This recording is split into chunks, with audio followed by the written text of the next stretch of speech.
This is day number 2. Oh my God. This is day 2. Man, and I thought I had it perfect and I was doing perfect. And look, Firefly, look, you got me so excited I forgot what the fuck I was doing. See? It's that profile picture. It throws me off all the time. I'm blaming you. I'm blaming you. And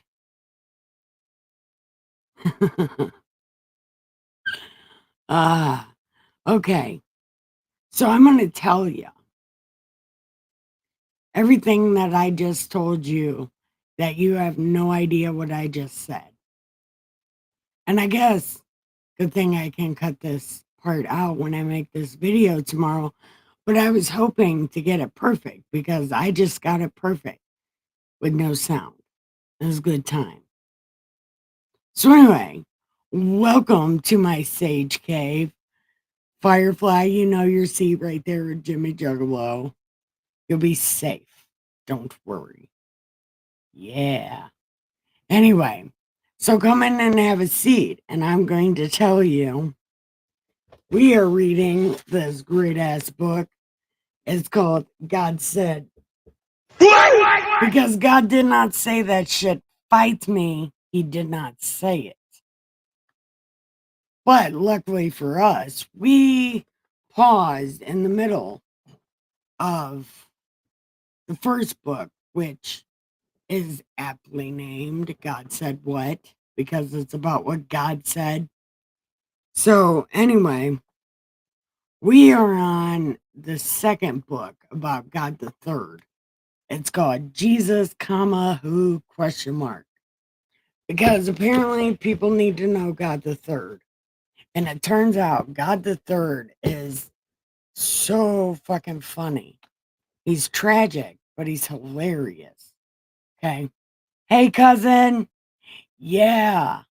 Look, you can tell us about that wedding and well, I guess you could tell us about it now. I'm going to continue with, we're on book 2 of this trilogy of God Said What. But we are learning about God the Third, and God the Third is the funniest. I mean, he gets his sense of humor from God Jr., though. So, you know he's going to be funny because God Jr. is hilarious. You know? So, he's got that going for him. And then it's almost celebrate dead baby day. So his disciples are like, where do you want to celebrate dead baby day? And Jesus is like, there will be a guy and he'll have some water. And then you just follow him and then you break into his house and then we have dinner. That's not what he said. He said, no, go see this guy. He has some water. And then be like, Jesus. And he'll be like, up there. And everything's ready. And that's what happened. And then he was having dinner with them. And then just out of nowhere, he jumps up on the table and took the bread and is like, this is my flesh, eat me. And then he grabs some wine and he's like, this is my blood, drink me. And then the guitar started playing. There was drums. It was a whole thing. And Jesus is like, eat me. And everybody ate Jesus. And it was a great time. And then, and then he goes with his disciples. They take a midnight walk to this garden and this place called Gerber Baby Food. And Jesus took Peter and the Sons of Thunder. And he's like, sit here, I'm going to go pray. And then he told his dad all about his friends and how he couldn't die because he don't know how his friends even live this long. He He was trying everything to get God to say, well, to get God Jr. to be like, okay, you don't got to die. Because God Jr. has a habit of doing that, like getting people ready to be killed. And I was like, psych. But God Jr. didn't pull a psych this time. Jesus literally had to die, and it was some shit. Anyway, so God tells him, no, you got to die. So Jesus is like, shit. So anyway, Jesus goes back to Peter and the Sons of Thunder and is like, why are you assholes still sleeping? Look, you could have spent this time with me in my last moments, but instead you're sleeping. I understand you have a full belly and it's the middle of the morning and you haven't had any sleep and you're probably really dehydrated. But you could have been spending this time with me. And I feel some kind of way about that. And then as Jesus was saying that, um, Judas and all like these mob of angry people come after Jesus and is like, come with us, you're under arrest. And Jesus is like, yeah, but you guys could have arrested me at any time. But now you're arresting me like I'm a bad guy.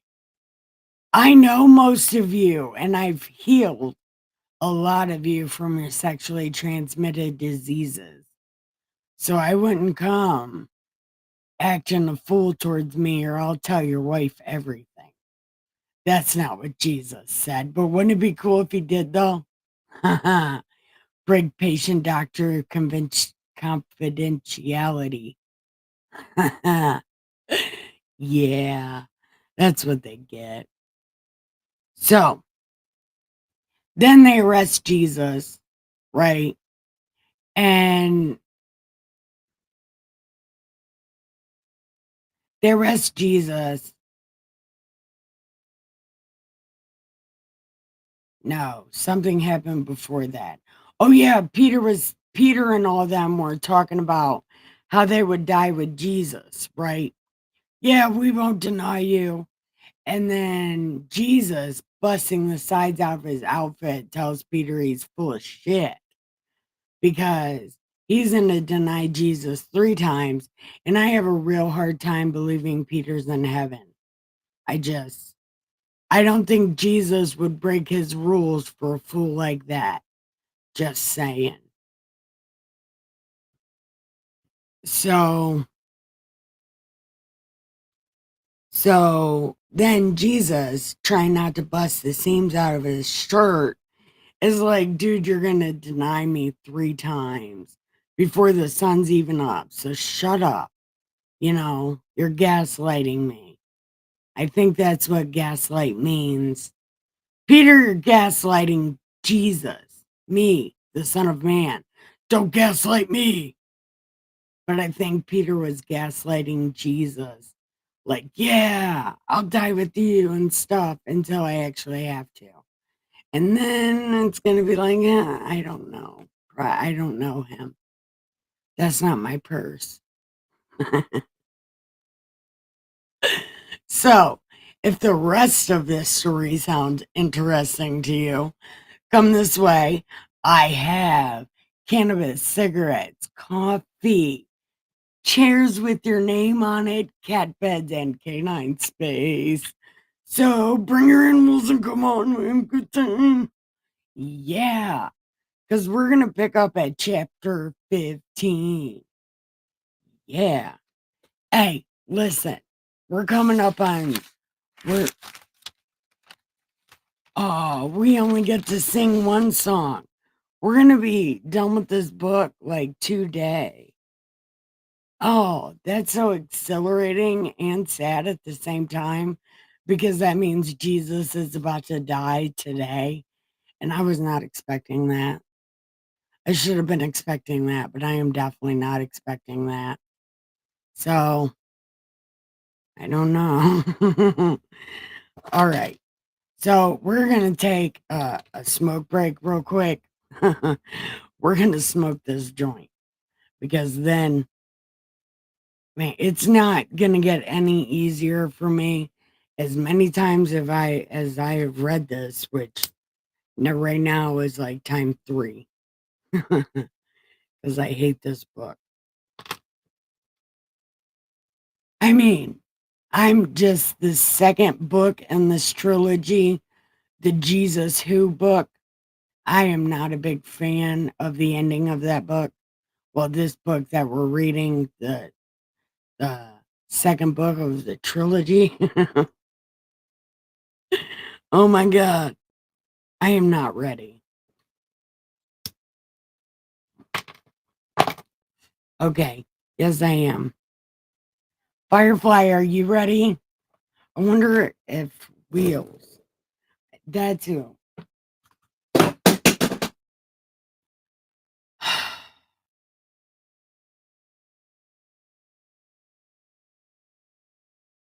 I wonder if.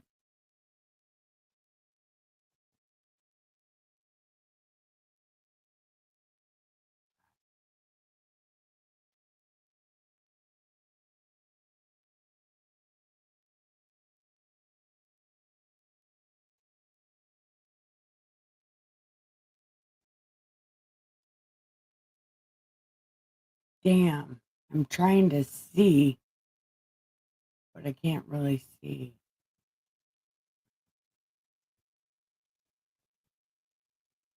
There we go. Now I can see, kind of.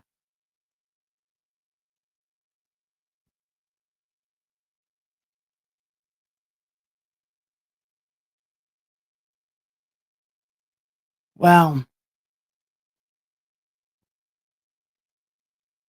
I need to pick up my mouse, damn it.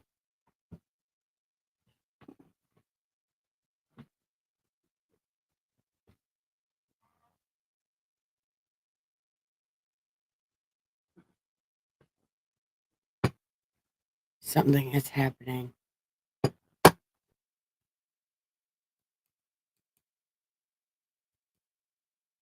There. He's gonna get so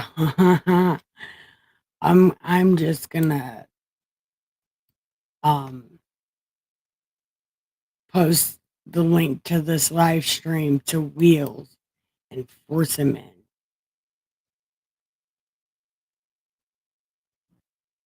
Hi, fiance. We share a name. Yeah, we're both Nikki the Great. Ha ha. It's good time. Yeah, I took my medicine. Yeah, and I can finally drink a cup of coffee without it upsetting my stomach. So I'm all hopped up on coffee right now because I haven't had coffee in days. Because it was like, hey, Wheels, I knew you were coming. I wanted to make sure you were here before I started reading The Demise of Jesus because I need all the moral support. Mandy girl. Is that you, wifey? Is that you, wifey? I'm just gonna assume that's wifey. Or if you're not wifey, do you have my name too? Yeah, we are Nikki the Great. Okay. So anyway, let's get on to the demise of our best friend.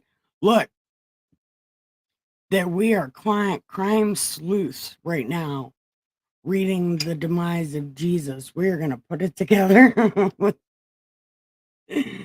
The conclusion's always the same. These people bad guys, Jesus dies. Ugh, I hate it. I wish there was a different ending. One like where Pilate saves Jesus. Oh, that would be so great, wouldn't it?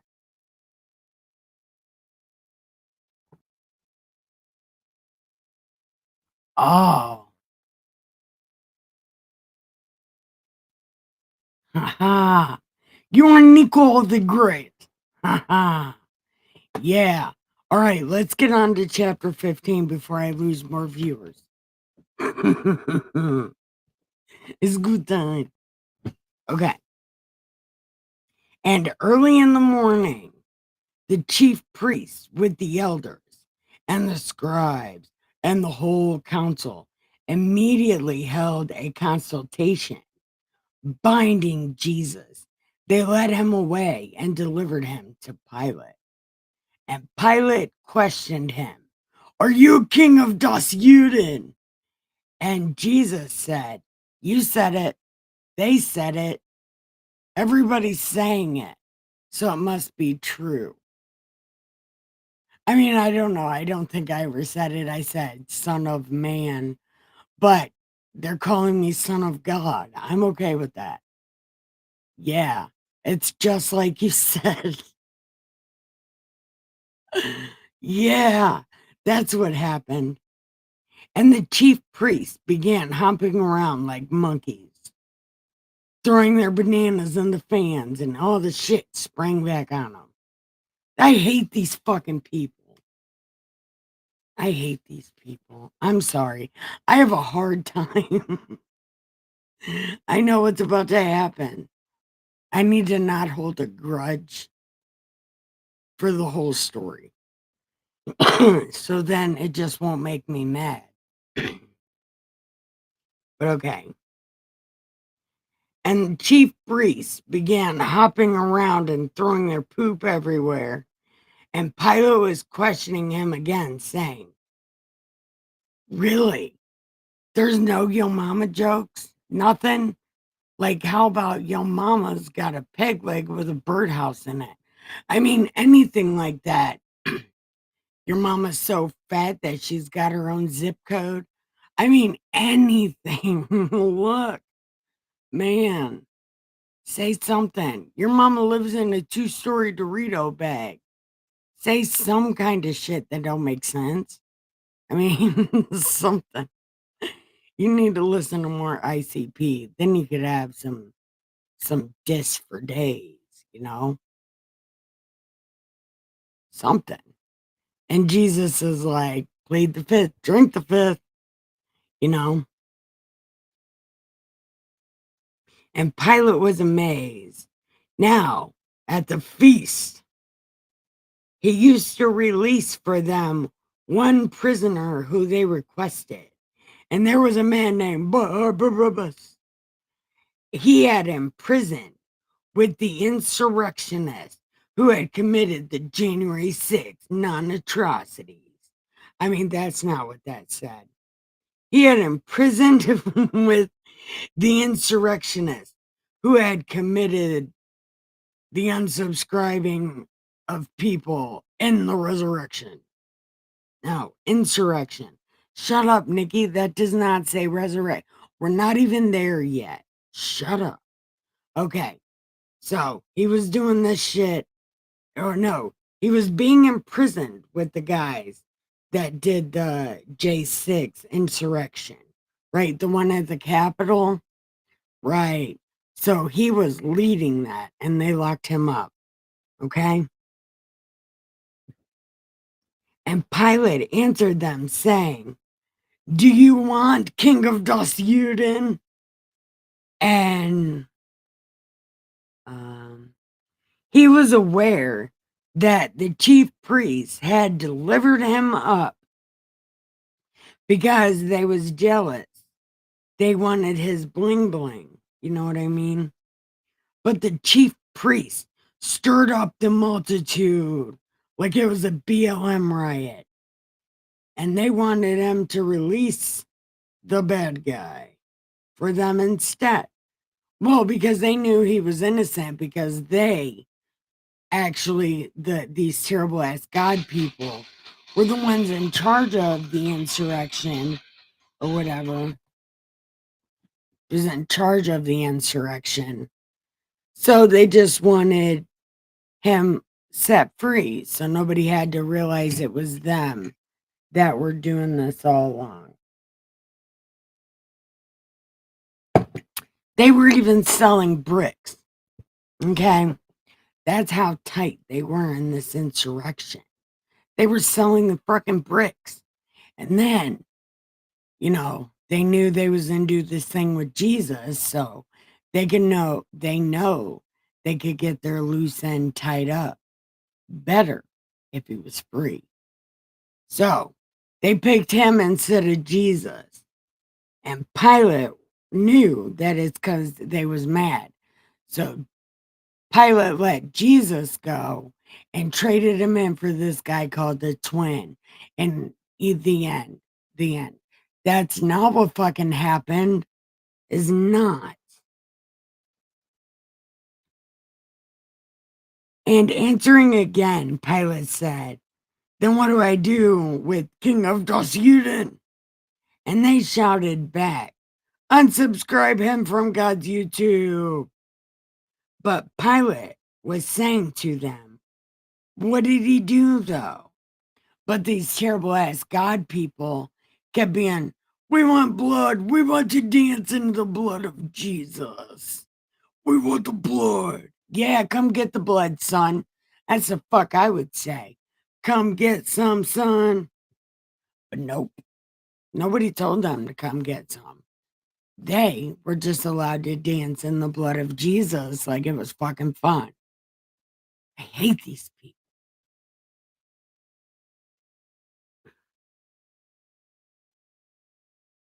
And wishing to satisfy these blood hungry monsters, Pilate released the loose end.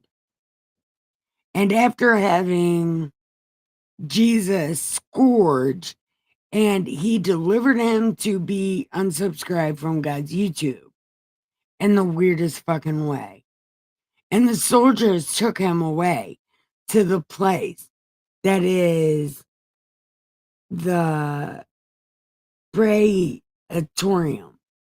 And they called together all the Roman cohort and they played Barbie Girl with Jesus.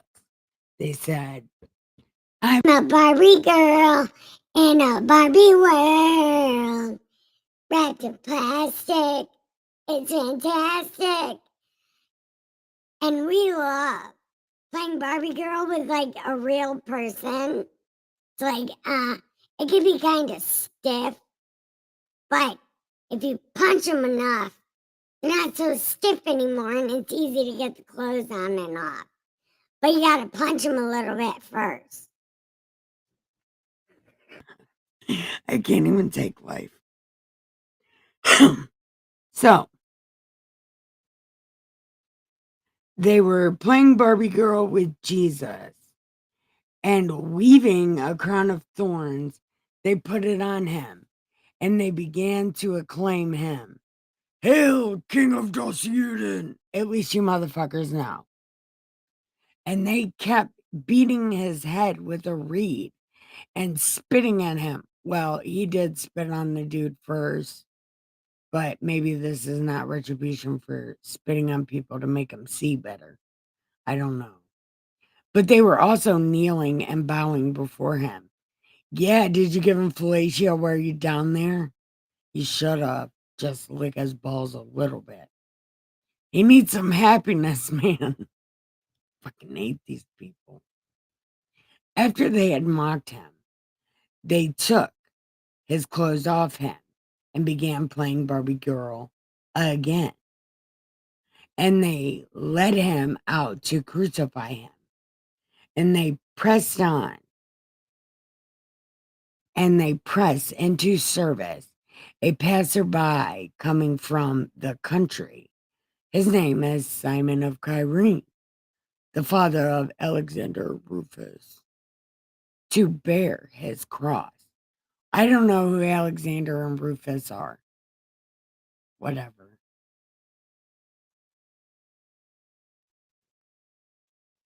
And they brought him to the place called Golgotha. Yeah, placing skulls here.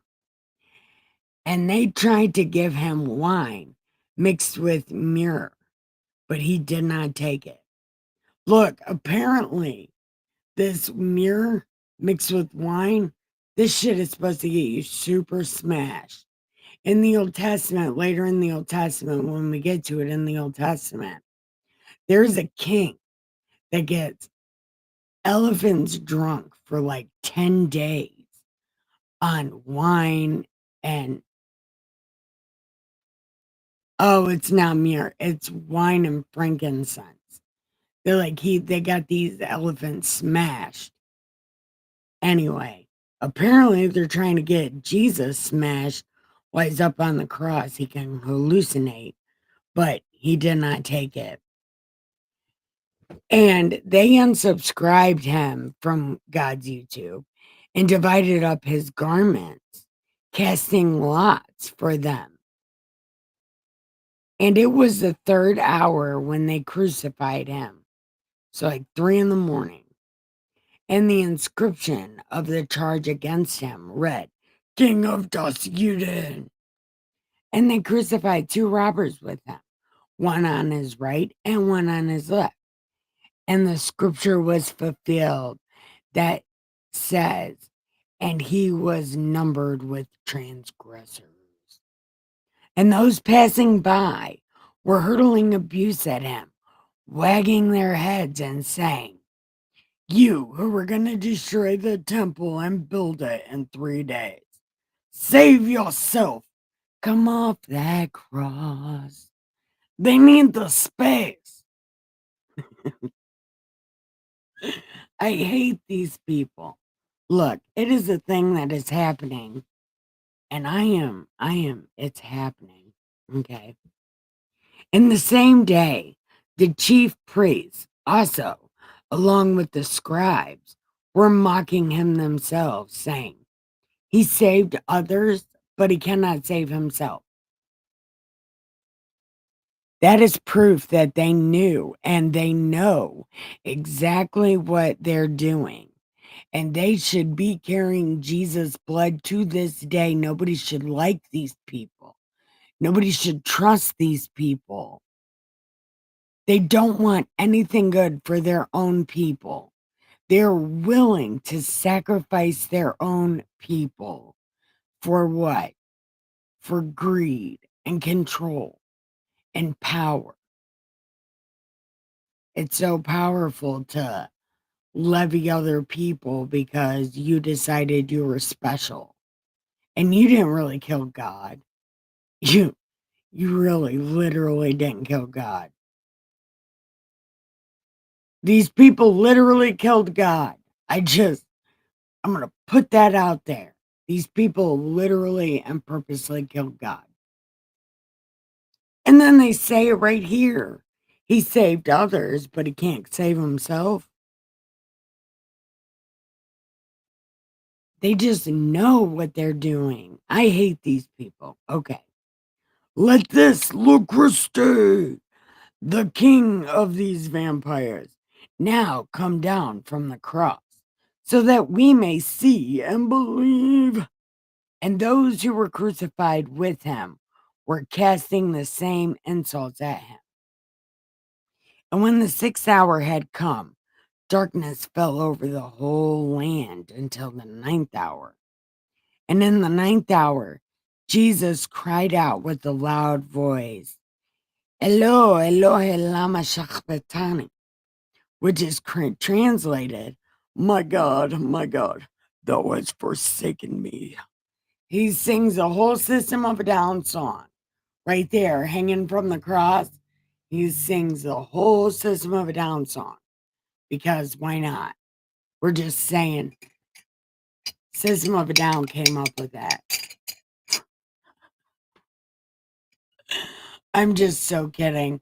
But that is really a good song, though. That's really a good song. Okay. And when some of the bystanders heard it, said, Behold, he is calling for Elijah, even though God's name is jealousy. But fuck that, right? No, God's name is Elijah. Duh. God's name is not Elijah. And why would these people even say that? He said, my God, my God. Elijah is not God.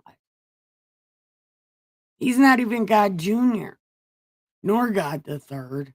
He was literally a prophet for like a whole second. Like, I hate this. I hate these people. And someone ran and filled a sponge with sour wine and put it on a reed and gave him a drink, saying, "Let's see if Elijah will come to take him down." Yeah, but Elijah's not God, though. These people are stupid. And Jesus uttered a loud cry and breathed his last. And the veil of the temple was torn in two from top to bottom.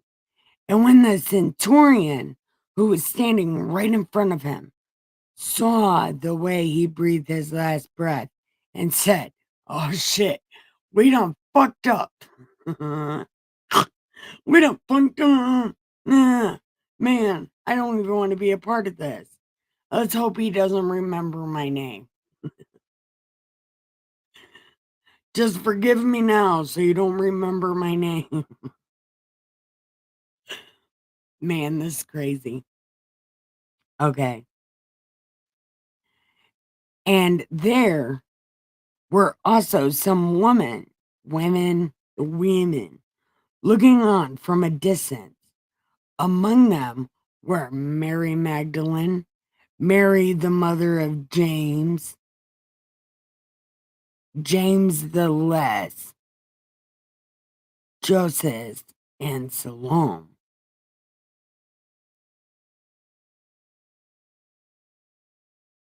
So they don't even have Jesus' mom here.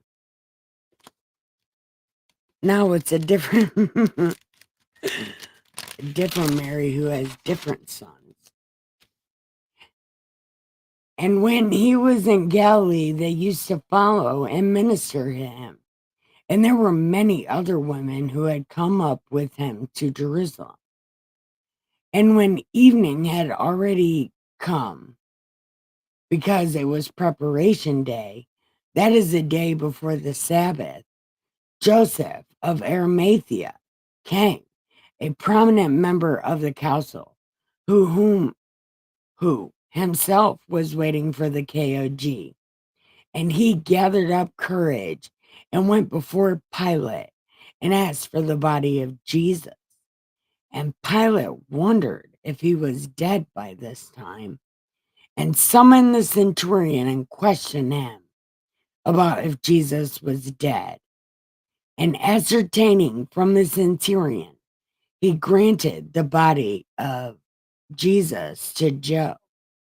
And Joe brought a linen cloth, took him down, wrapped him in the linen cloth, and laid him in a tomb which had been sewn out in the rock.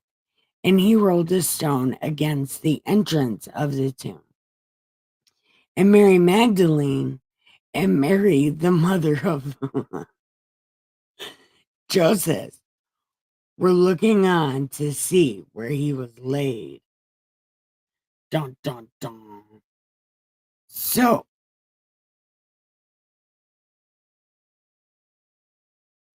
hey, Mandy girl, you got number one.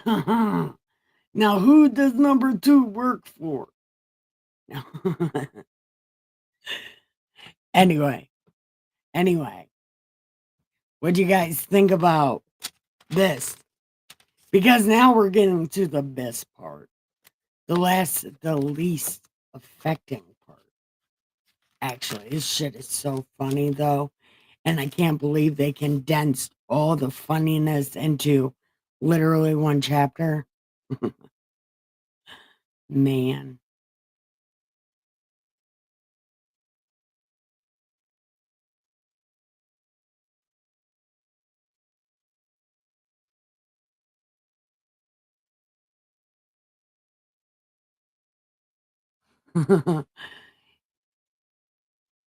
Yeah.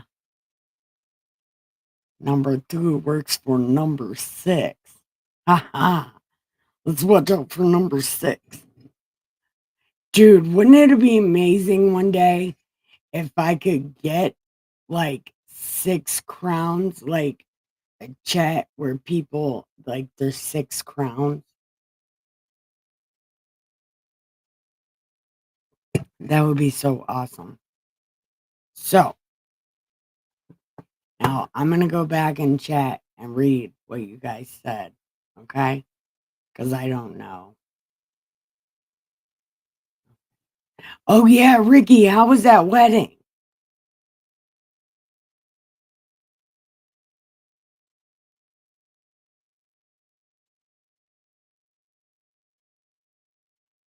Oh, Wheels is here. Hi, Wheels. I love you. I was wondering if he was coming in.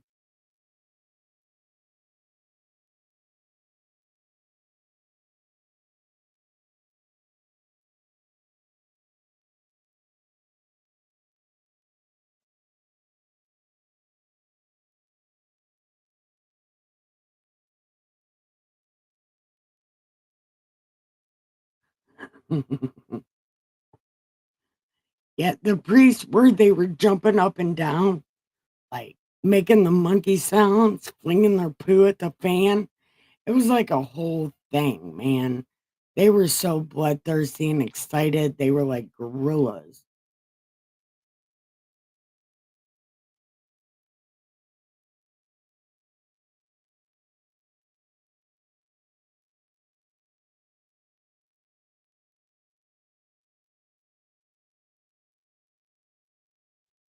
Well, from what I understand, the other gods from other religions are the angels.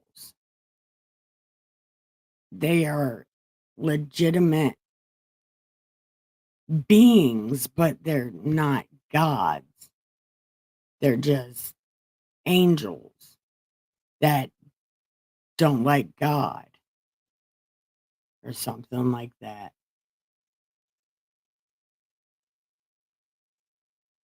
Yes, Mandy or Nick. I'm just gonna call you Nick. Yeah. Can I call you that? I'll call you Nicole.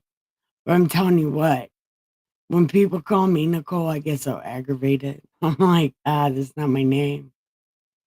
And Elijah was the prophet that is John the Baptist. But they're calling Elijah God, literally.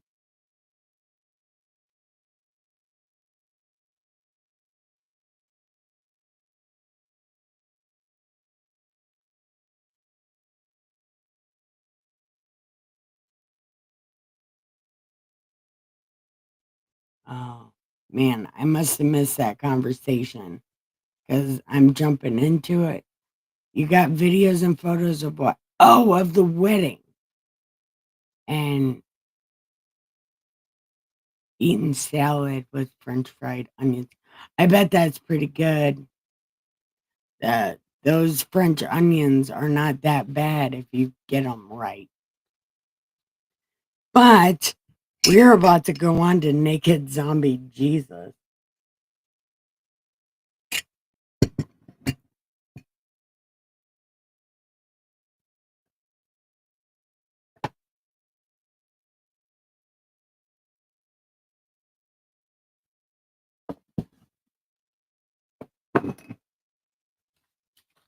Oh my God, it is so hot. It was raining earlier. Like there was lightning that hit so close to my house that when it thundered, my house shook. And then it sounded like there was a tornado above my house. It's crazy.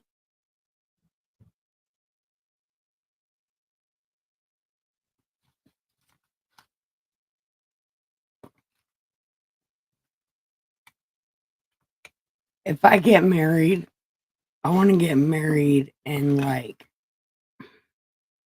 do you know, my dad calls it bag lady, but this lady gave me her nightie and she has like double D titties, right? They're like gigantic fucking things. So she gave me her nightie and it's like a whole fucking dress on me, man. And it is so pretty. And if I wear black tank top, I can still wear the straps, but I gotta put a tank top over it. So then it just looks like a skirt. And then I have this black see-through robe and I just run around like a bag lady. I want to get married in a bag lady outfit.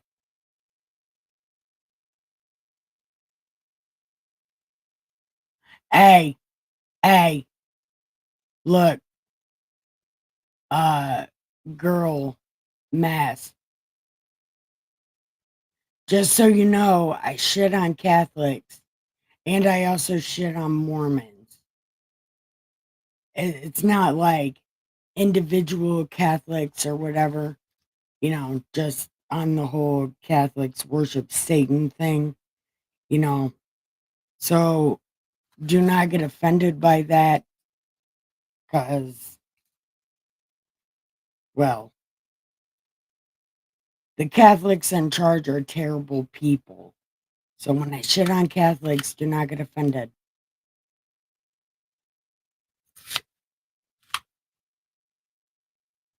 Oh, can I call you? Never mind. Never mind. I'll just call you Nicole. Every time I hear the name, though, well, Firefly, does she already know about the Nicole Slaw thing? Because if you haven't done that to her yet, I don't want to ruin it. Because I'll just call her that.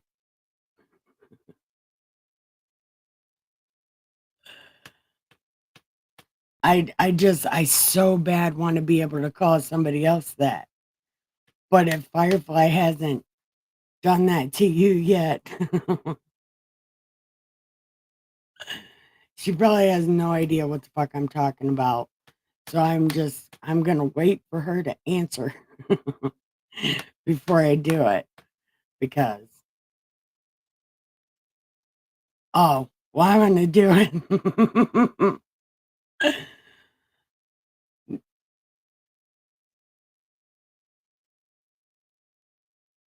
Oh, you heard it. Yeah, I want to call you Nicole Slaw. My brother calls me that. So I'm getting it on the other side too. Okay. So what does anybody know about Naked Zombie Jesus? Because this is about to be a good time. And this isn't even the best Naked Zombie Jesus story.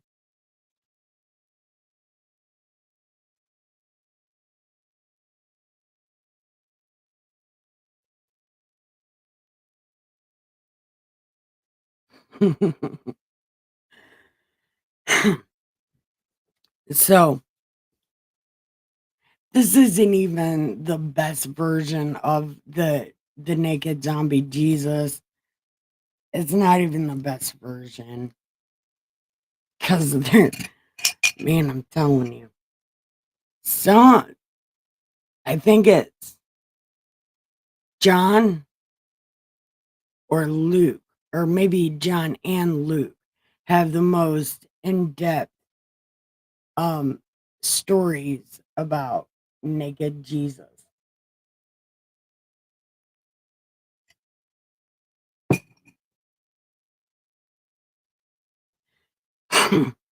Okay, chapter 16. Oh, we got a song. Hold on, there's a song. And I'm sad we don't get to do all three songs. But we got this song. Hold on. 16 chapters of this fucking book.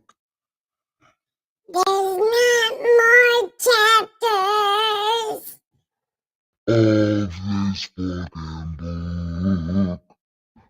16 chapters. The end. Oh my god, I have way too much fun with myself. Man. Okay. Are we ready? Chapter 16. And when the Sabbath was over, Mary Magdalene And Mary, the mother of James and Salome, brought spices that they might come and anoint him. And very early on the first day of the week, they came to the tomb when the sun had risen. And they were saying to one another, "Who will roll away the stone for us from the entrance of the tomb?" And looking up, they saw the stone had already been rolled away, although it was extremely large. And entering the tomb, they saw a young man sitting at the right, wearing a white robe, and they were amazed. And he said to them, "Do not be amazed. You are looking for the Jesus, the Nazarene, who has been crucified. He has risen. He is not here. Behold, go look for him because he ain't wearing nothing. Hmm. But go and tell his disciples and Peter the coward, he is going before you into Galilee. There you will see him just as he said." And they went out and fled from the tomb, for trembling and astonishment had gripped them, and they said nothing to anyone, for they were afraid. Now, he had risen early on the first day of the week. He first appeared to Mary, from whom he had cast out 7 demons. And she went and reported to those who had been with him, while they were mourning and weeping. And when they heard that he was alive and had been seen by her, they refused to believe it. And after all that, he appeared in a different form to both of them while they were walking along their way to the country. And they went away and reported to the others, but they did not believe them either. And afterward, he appeared to the 11 themselves as they were cleaning at the table. And then he reproached them for their unbelief and hardness of heart, because they had not believed those who had seen him after he had risen. And then he said, "Go into all the world and preach the gospel to all creation. He who has believed and has been baptized shall be saved, but he who has disbelieved shall be condemned. And these signs will accompany those who have believed. In my name, they will cast out demons. They will speak with new tongues. They will pick up serpents. And if they drink any deadly poison, it shall not hurt them. They will lay hands on the sick and they will recover." So when the Lord had spoken to them, he was received to heaven and sat down at the right hand of God Jr. And they went out and preached everywhere, while the Lord worked with them and confirmed the word by the signs that followed. Dun, dun, dun. That's the end of that book.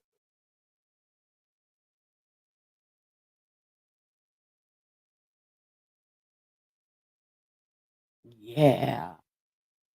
So that was the end of that book. It doesn't tell the story of naked Jesus, though. But the next one will. Hopefully, or maybe I'm just totally thinking of something that didn't happen in Dust Bibley, but I'm pretty sure there's a lot more to the story of naked zombie Jesus than a chapter. But maybe it just gets progressively worse, so you get desensitized to it the more you read it, and then you're like, oh, yeah, this shit's about to suck for Jesus. Let's skip this. Yeah. But there's so much more stuff in here. And it's like I'm reading it and it's not having the stuff in here about finger fuck my hand holes. Like, because Naked Zombie Jesus says that to Steven. Oh, you don't believe me? Finger fuck my hand holes. You know? And then the dude like sticks his finger in the hole and he's like, holy shit, you are Jesus. But I don't. Maybe it's in Luke and John are the like big stories that tell exactly what Naked Zombie Jesus did because it's funny because he shows up and he's all bloody and stuff and he's like peace. He's gonna Jesus has an issue with standing on people's dinner tables. Like, where's that at? Because that's in here too. Jesus just jumps on the table and he's all bloody and zombified and shit. And he's like, peace be with you. And then disappears. But nobody realized Jesus literally stood in the mashed potatoes and the gravy. Yeah. That is a thing that happened. And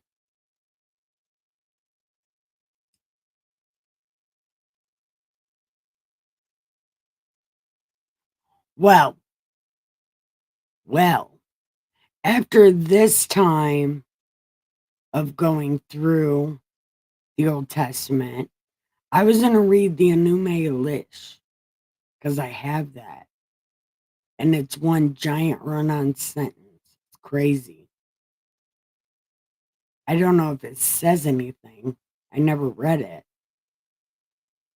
I just know the story of Enki and Anaki. And I don't even really know that. I just know what a couple Norse people told me.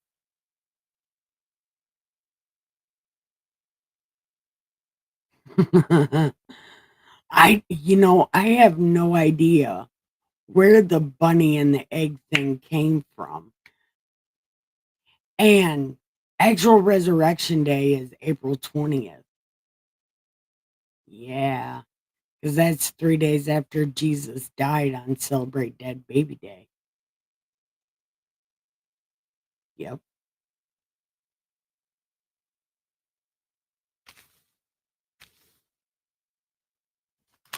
But yeah, man, we're done with that book. We finished a book. We are 2 books closer to getting back to where we were in the Old Testament.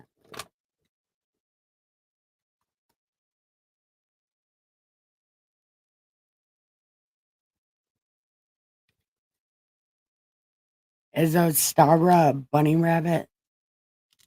Man, I need to. No, no, because I can't read nothing else. I can't listen to nothing else because I'm supposed to be doing this Bible thing.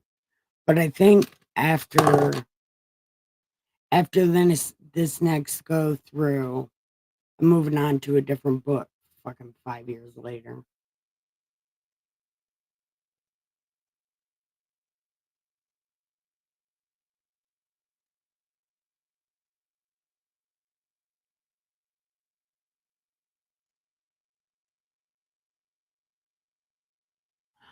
Oh, see, I don't know shit. I just know,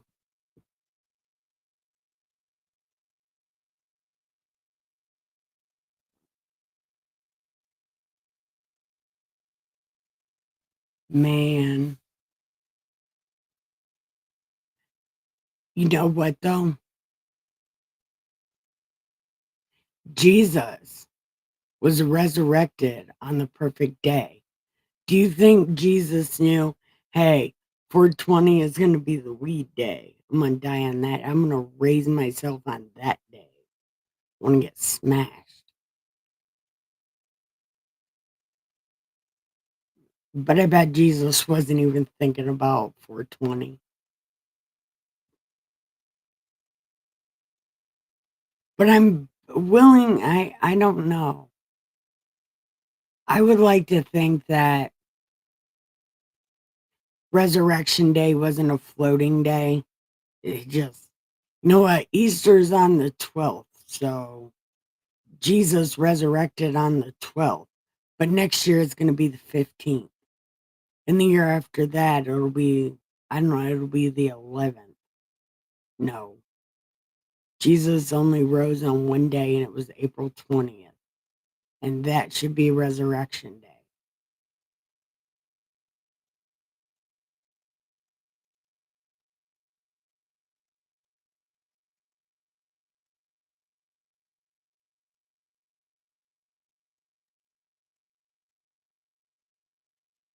No, these terrible ass God people in this Bible take over cultures. And when they get too much pushback, they just add the other people's religion in with their religion. They've been doing that shit since Exodus. They just take over a people and then just add a little bit of their shit in there. That's how they decided um the 25th was Jesus' birthday, when his birthday is actually June 16th. Jesus was born on June 16th. He's a Cancer. And yeah.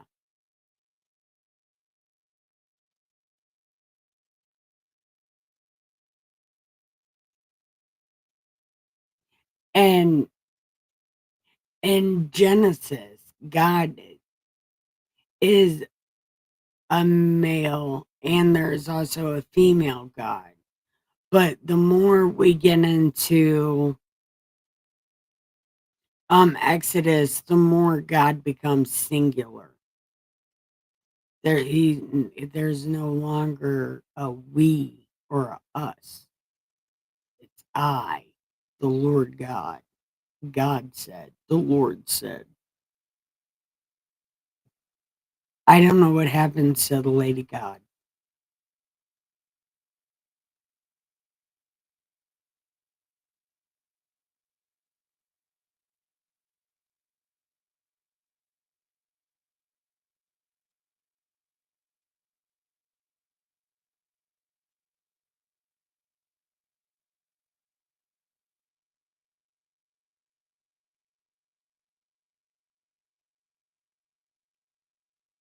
That is true.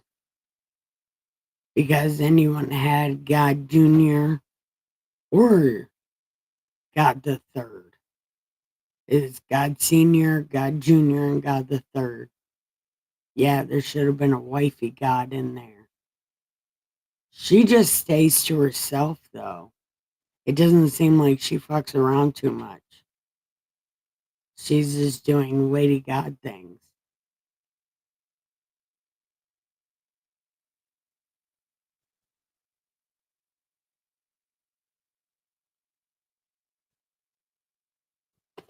Hold on. Hi, everyone. Welcome. Press like and subscribe and join the chat because we're having conversations. Apparently, really deep conversations. So feel free to join in.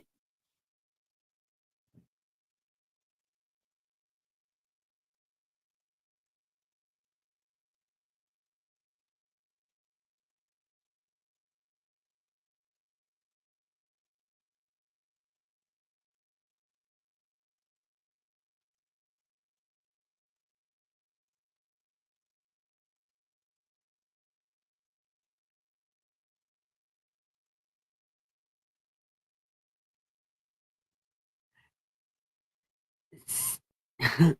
I just called Jesus God the Third. because I think he's his own God. Like, he's all about God Jr., but I think God Jr. is setting Jesus up to be God the third. Like, yeah.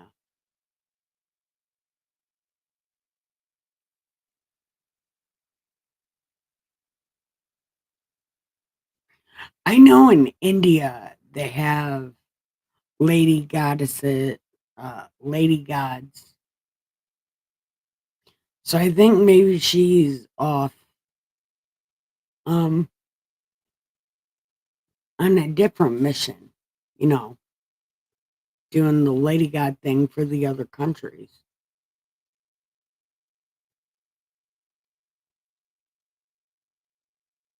Yeah, but some of these women in the Bible are badasses though. Like for like these terrible ass people to say that women are beneath them. Do you know how many times God used a woman to save these fucking people? And they still treated women like shit. And they treat gay people like shit. And they treat all these other kind of peoples like shit because they decided God said that. Even though clearly God did not say that. But I don't know where they get off doing that from.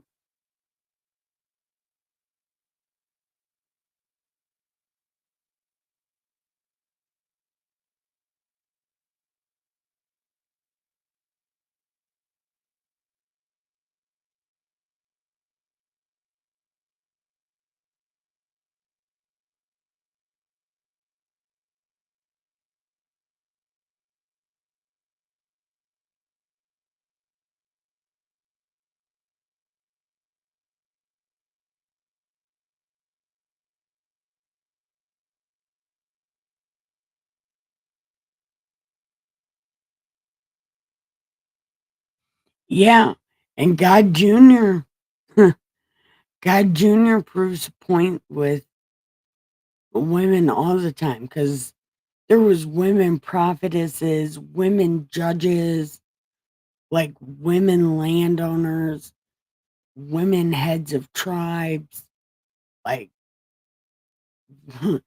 and women could do pretty much what they wanted to. If their husband said no, they couldn't do it. But he was the head of the household. He has to know what's going on. You know what I mean? He has to protect his family from things. Now, women, I'm a woman. Women have a problem with being allergic to freedom. So, you know, sometimes men they they think that all women are like that all the time because of a few bad apples, you know. So they just blanketed. Well, this woman did this, so fuck all women. This woman did this, so they all suck, you know. It's usually just a hate thing, just because somebody burned them, and then now everybody pays for it because for some reason people think these people are special and follow their rules instead of God's rules, but whatever.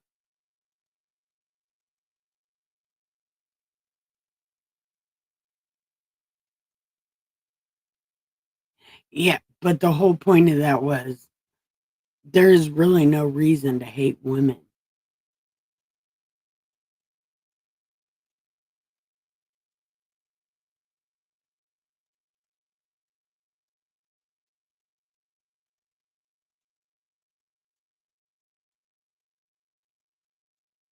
Yes, yes. Nicole Slaw gets it. Yep, yep.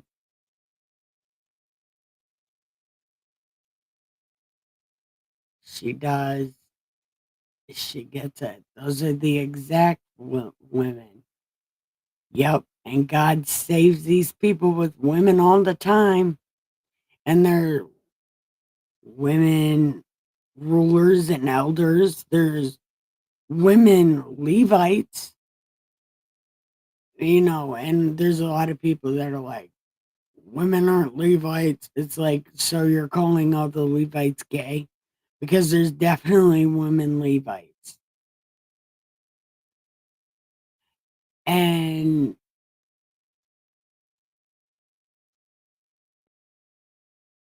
Mary was a Levite. John's mother was a Levite. And those are God's people for sure. God loves the Levites because Moses and Aaron were Levites. So the Levites got it easy. As long as they just stay in the temple, they don't have to worry about anything.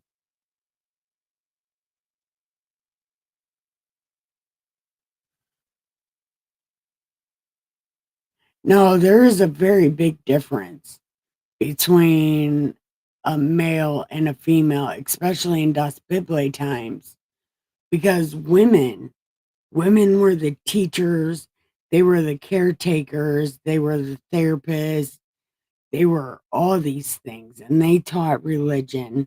They taught the kids how to read. Yeah, that was all done by women. And the women that were there for nurturing and caring and all the things that a man can't do is what the woman was for. And whatever the woman can't do, that's what the man is for. You're supposed to be teammates, working together for the same goal, doing two different things for the same goal. That was the point.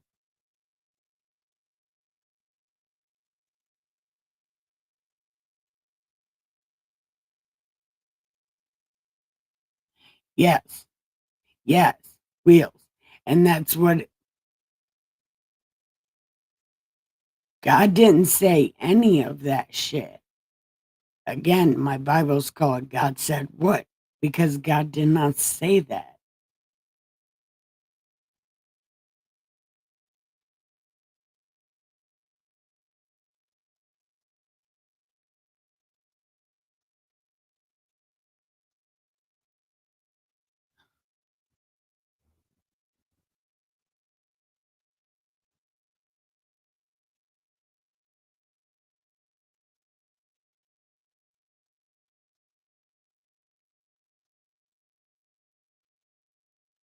Oh yeah, there's a Barack the coward. Yeah. Yeah. And Deborah's like, if if I go with you, then a woman's gonna get to kill this guy.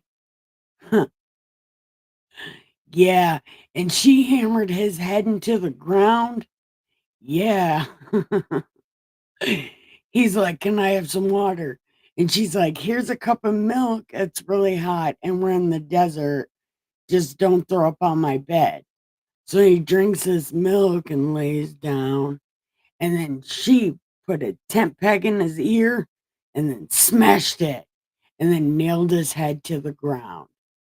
And then she was like, hey, there's this dead guy right here.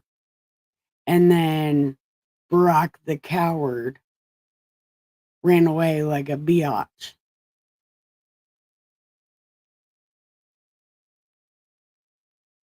Yeah, that's a good story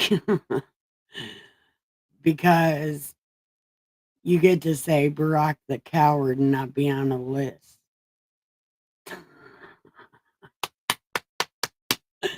I'm mostly just kidding, but I'm not. Anyway, yeah, yep. My mom's favorite.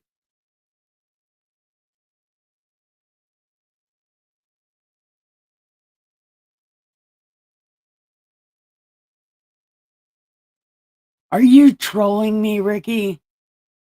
Why are you trolling me?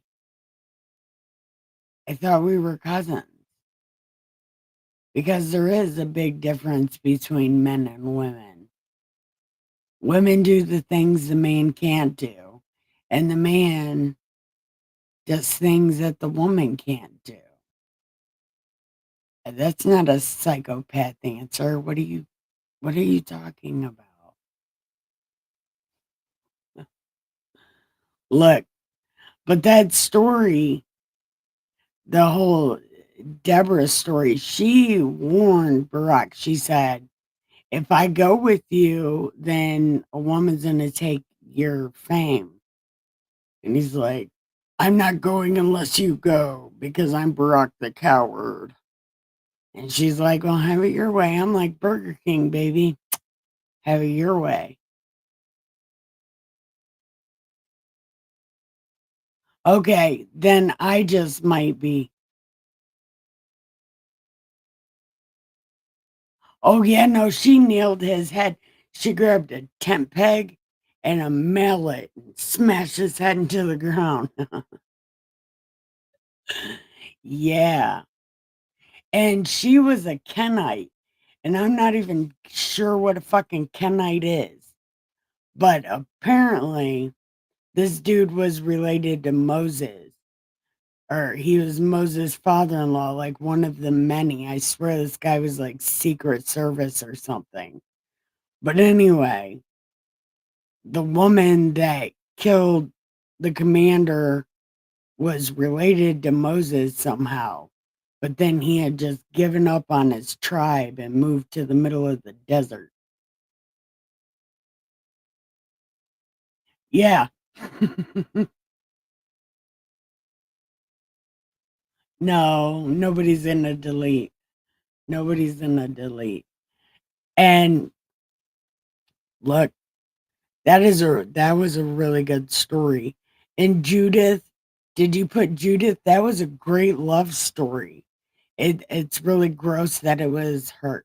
No, I guess he wouldn't have even been related to her because she was his husband's cousin. So they're not even related. And that was such a great love story. And I just realized they weren't related, and that makes it so much better. Yeah.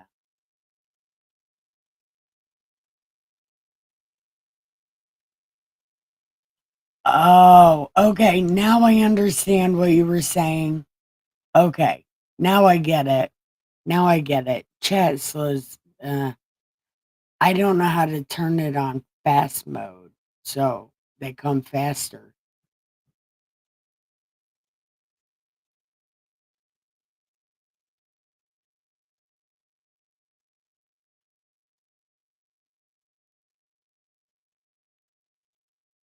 Yeah. Because the mother-in-law's like, go lay at his feet while he's sleeping. Just lay at his feet. And if he wakes up and doesn't kick you in the face, he likes you. Oh my God. Yeah, that was a thing. Hmm.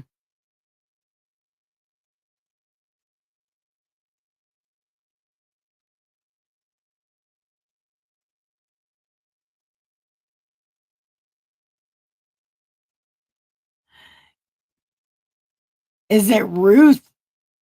Maybe Ruth was the one where he's like, lay down at his feet and then he won't kick you in the face. Or no. Yeah, the mother-in-law was like, go lay at his feet. And then he's like, we can't leave at the same time. People can't be knowing I'm talking to you. And then he tricks that other dude. He's like, hey, other dude, want to buy this property? And the dude's like, yeah, I want to buy that property. And he's like, oh, wait. If you buy the property, a wife comes along with it. And then the dude's like, dude, I already got like 5 wives. I can't have no more wives. You take that shit. And he's like, ching. And then,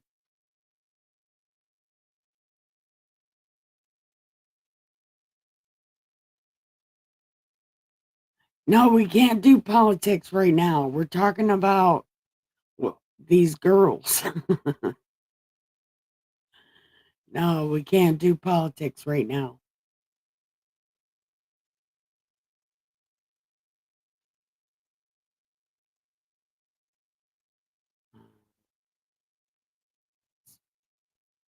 So,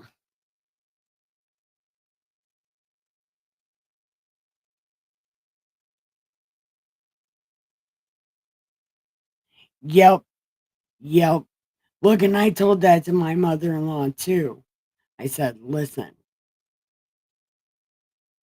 if Dustin dies, just know I'm not going anywhere. I'll be like Ruth. Yep. But now they now I need to be reminded what Judith's story was though. Because this whole time I've been thinking that Ruth and Judith are the same person.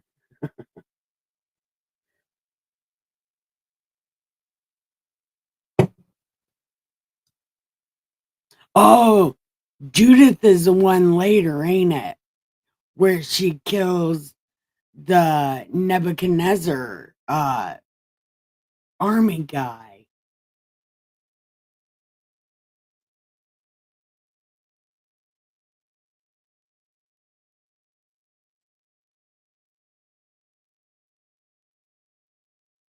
Judith, that is the story, right? Because Nebuchadnezzar, he has his army thing, talking shit to, uh, what is his name starts with an H. Never mind, it's gonna give me a seizure if I keep thinking about it. But anyway, Nebuchadnezzar's army is talking mad shit to this other king, right? And then he somehow Judith is all beautiful and dressed in a beauty thing. And then somehow she gets into um, the commander of the army's tent and then she kills him. Right? This was during the Nebuchadnezzar siege, right?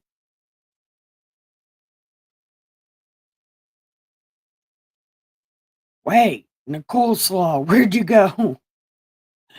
Now I'm trying to remember Judah's story, but I think that is it. It's when um Nebuchadnezzar sends his like main army to fight against Hezekiah. And Hezekiah's like, right, right, yeah, she seduced him. And then he was like, you can have whatever you want. And then she's like, I need to go celebrate something or something because Jew celebration. And he's like, yeah, go do that. And then something happened and then she killed him, right? It was something like that. I don't remember because I'm not there yet. And I've only read that one time when I tried to read the Apocrypha, which I really suck at. That book, I could not get through it. The book is too much for me.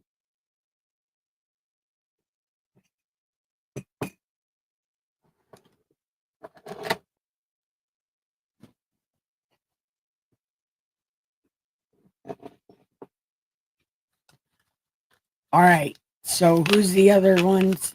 Deborah. Damn. Hold on. Who were the other women? I don't I don't remember.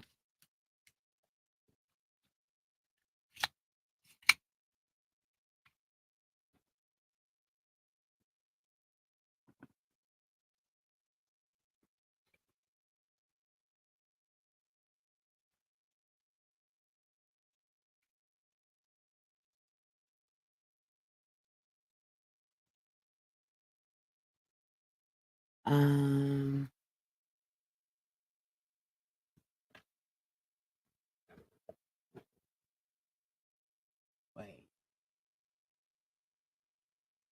Hold on.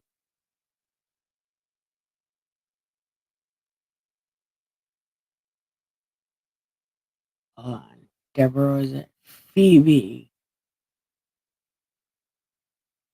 Did I ever read about Phoebe or Junior?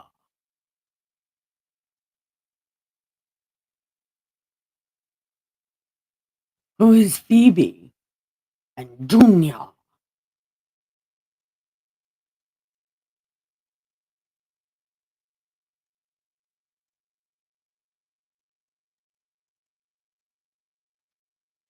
She was passed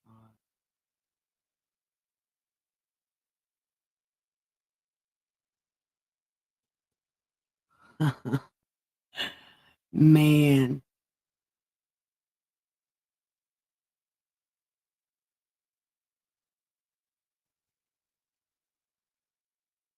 I think I've heard that story.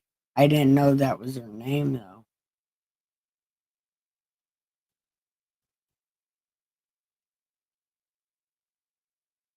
See, I don't know what the hell a Pauline corpus is.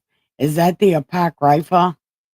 Look, I tried to read that book one time.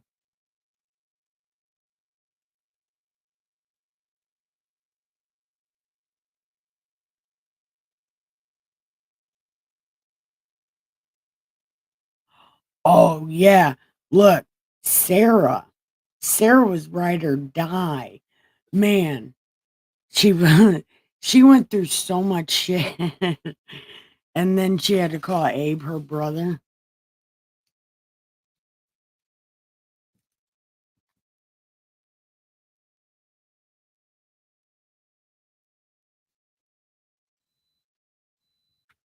Yeah, I have a hard time trusting Paul's letters.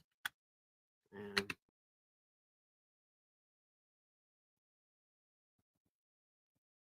But the most fucked up thing about Paul is I'm willing to bet his mother taught him religion, but then he's going to say, I will not suffer a woman to preach to me. But all the people that preached to Jesus were women.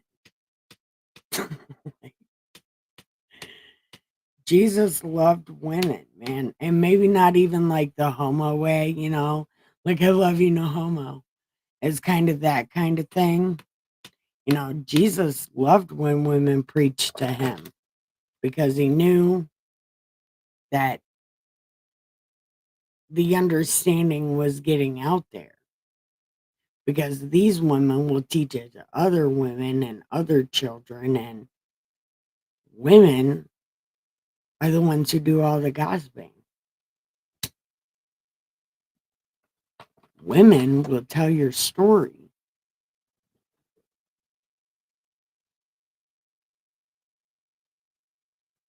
Hey, hey, hey, we've already heard what Jesus feels about his mother. He's like, I don't know her.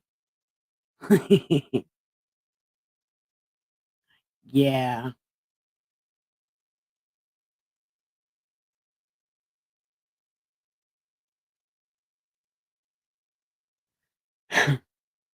See, I didn't know that part but I have a real problem with Paul.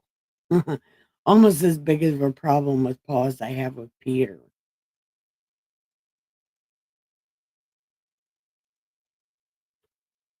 Yeah, but some of those stories in life or all the stories of this religion, some of them are so boring not even I can make them fun. That's why I had to quit reading the Apocrypha because I could not make that book funny because it is not a funny book. That's why I was going to try to read the Enuma Elish.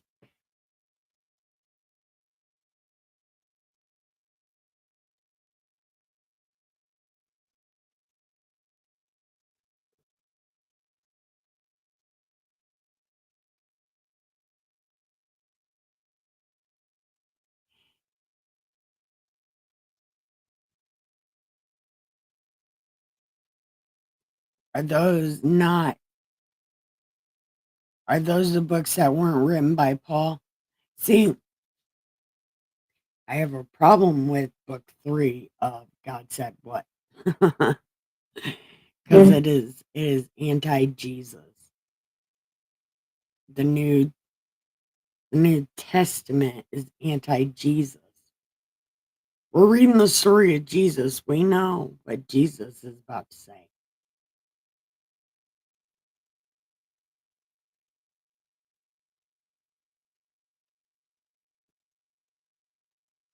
Yeah, I've seen the Catholic Bible. That shit has every book in it. But the writing is really small.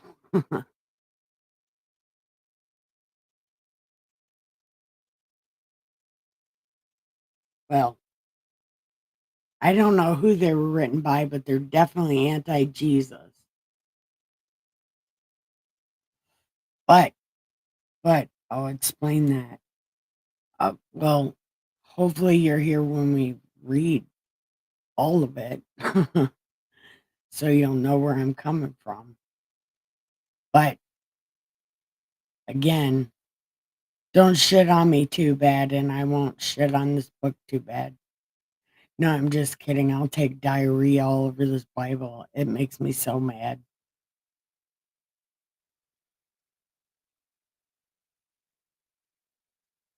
Yes, yes.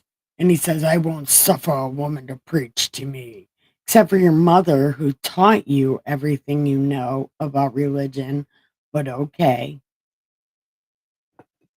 When I first started reading the Bible, that was the thing that people would say to me. I will not suffer a woman to preach to me. It's like, yeah, that's a great thing Jesus never said. Man, I'm so glad you listened to Paul and not Jesus, because Jesus didn't say that. So fuck off. I don't care.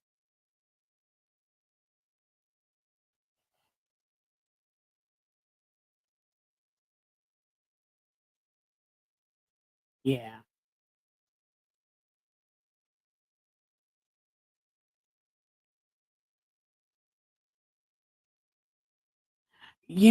The biggest problem that I have with Paul? Well, first off, he never taught the first commandment, which was a real issue that I have with him. He says the most important one is the third one, love your neighbor as yourself. When clearly the most important one is the first one, like Jesus said, love God. That's it. Love God. And then love the people around you.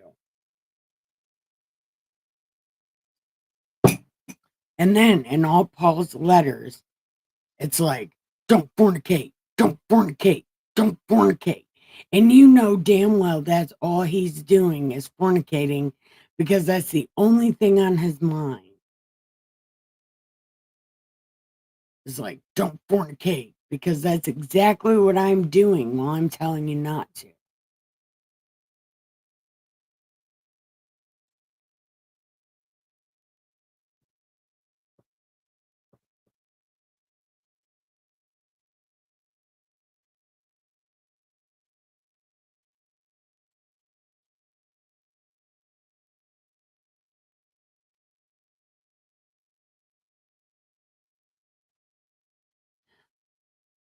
I'm trying to tell you, Jesus did not have time for a girlfriend.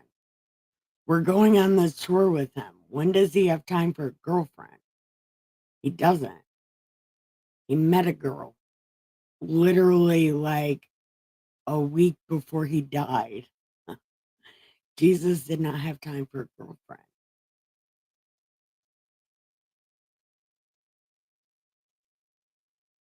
Yeah, that's what Jesus said.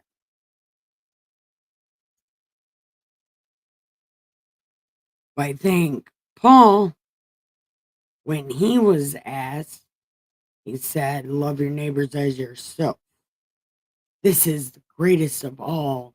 All commandments rest on this: love thy neighbor as thyself. And the way that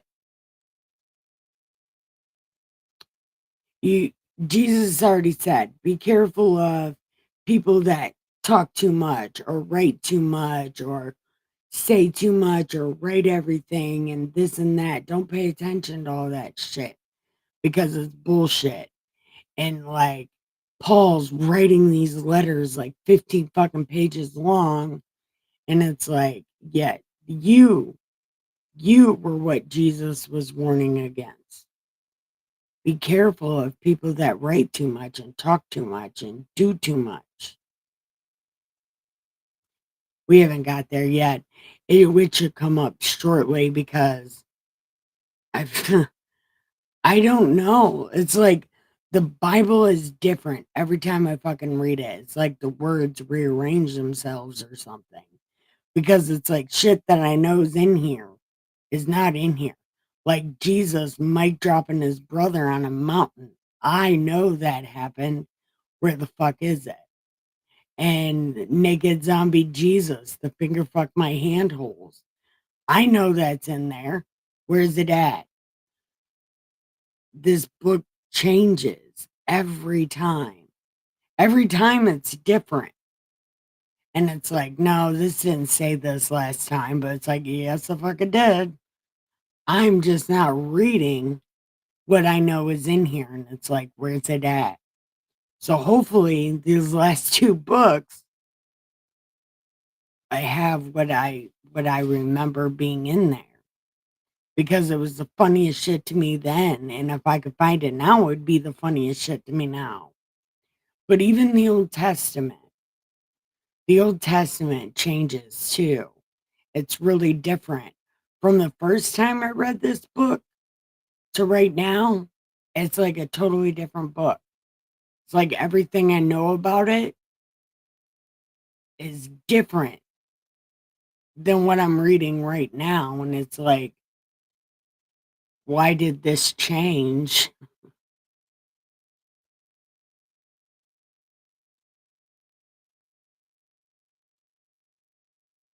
Yeah.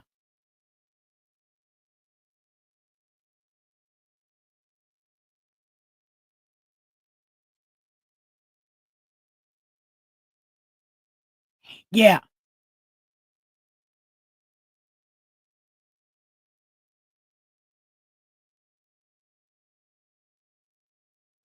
Who I don't even know, Ricky. I don't even know what you're saying. But does the Bible change for anybody else's like after they read it and then they reread it? It's like, where the fuck that come from? It's like I don't remember that being in there.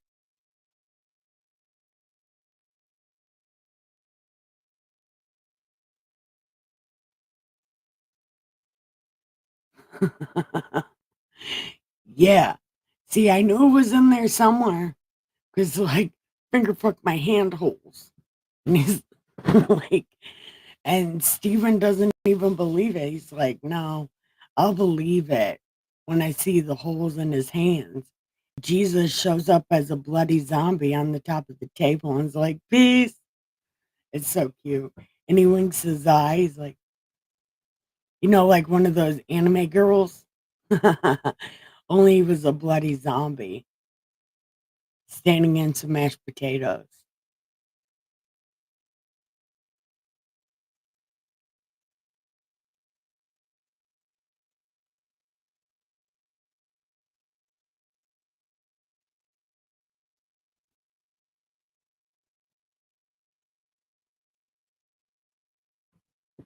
I think I I don't know, but does I don't know. Does the Bible change for anybody else, or is it just me that skips over shit? Because I don't know, this book is 1,000 times different than the first time I read it.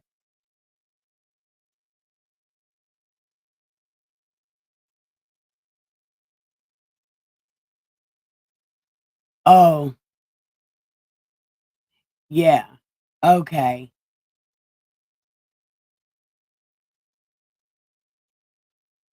So, okay, it's supposed to say if you have deeply rooted beliefs, your cognitive dissonance is present. And I would believe that, yeah. That's why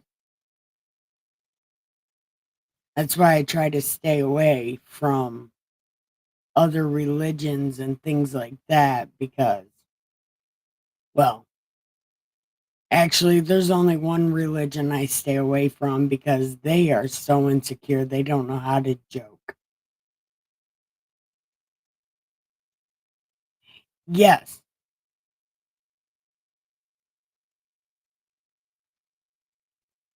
yeah.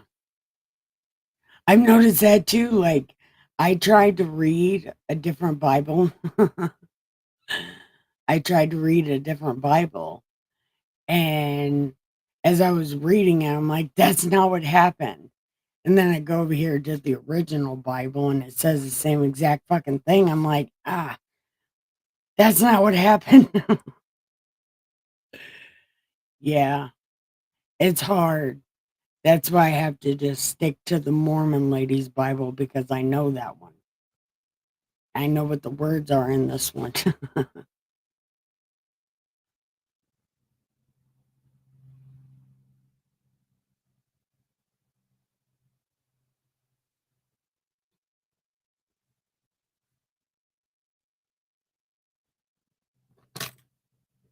Anybody want to hit this joint? I wonder where Neil went.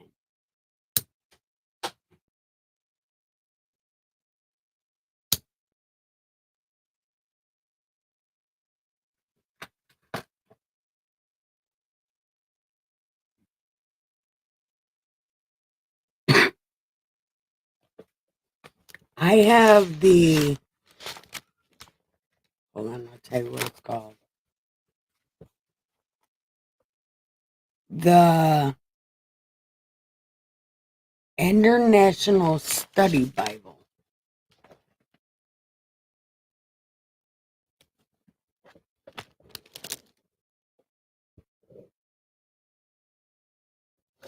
New American Standard. New American Standard Study Bible.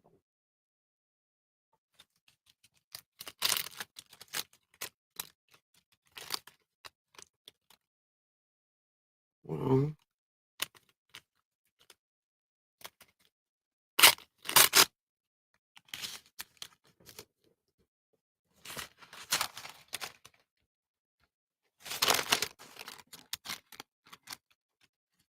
damn it. Okay.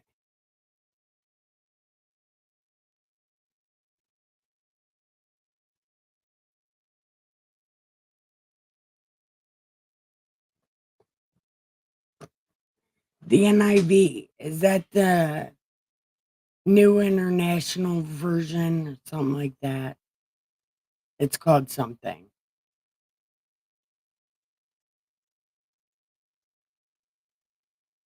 Saint Joseph Addiction. Saint. I don't think I've ever seen that before. Or a Saint Joseph Bible at all. Oh, yeah. Maybe we could have a party pen wedding. I'll dress like a bag lady. Have a good time. And you guys are right around. That's what I have.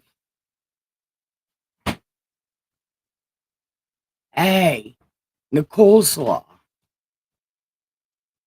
You guys live around our area. Me and Ricky. We could have a party pen wedding. We'll live stream it.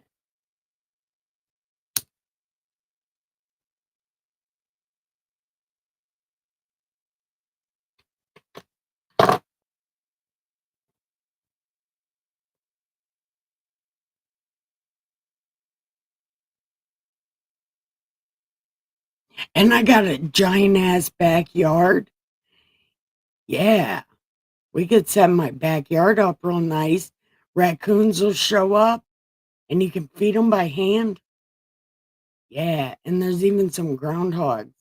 They might not be out that late though, but man, we could have a party pen fucking wedding in my backyard and y'all can feed raccoons. Be a good time. Dude, I think that in my head all the time. I do. But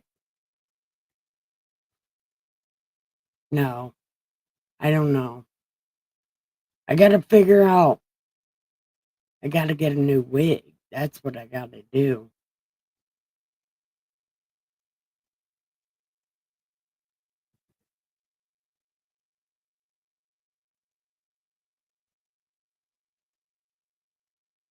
Man. Yeah, now that you have just made me paranoid to like hit my joint. Thank you. Thanks, Firefly. And with that being said, my joint just went out. Okay. I like, I'm like 5 inches away from this thing. There. See, I did good that time.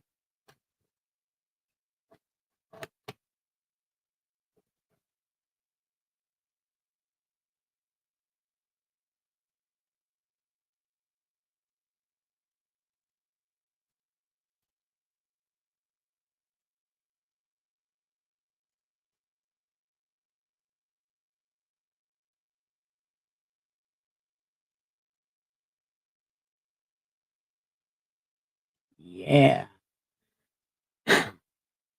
Well, look, I'm throwing it on the universe. You can come have your wedding in my backyard. I want a pack of cigarettes and you guys to feed my raccoons. That's it. Ricky can charge you for all the other stuff. I'll just be your venue. And I accept cigarettes and raccoon food. Oh, and maybe some ice cream.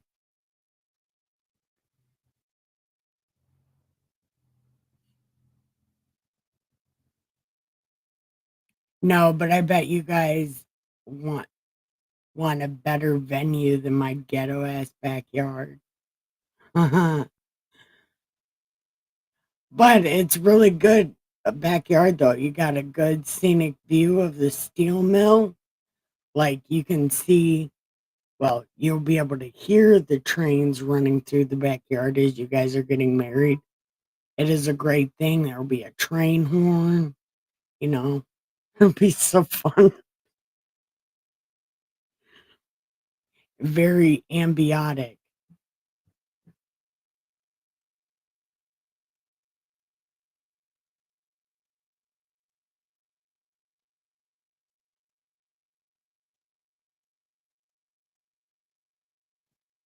So where'd Wheels go? Are you ready to hit this, Wheels? Okay, this is becoming gay. Stupid, I mean. It's becoming stupid.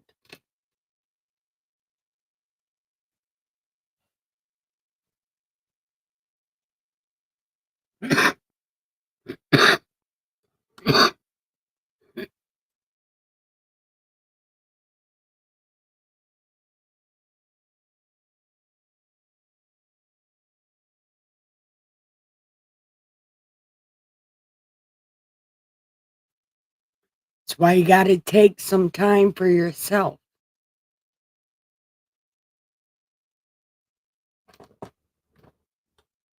Yeah.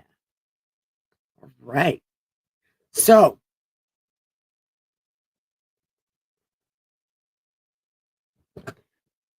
so what do you guys think? We're starting a new book tomorrow.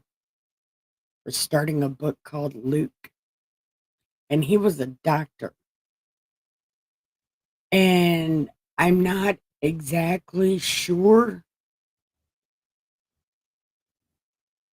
why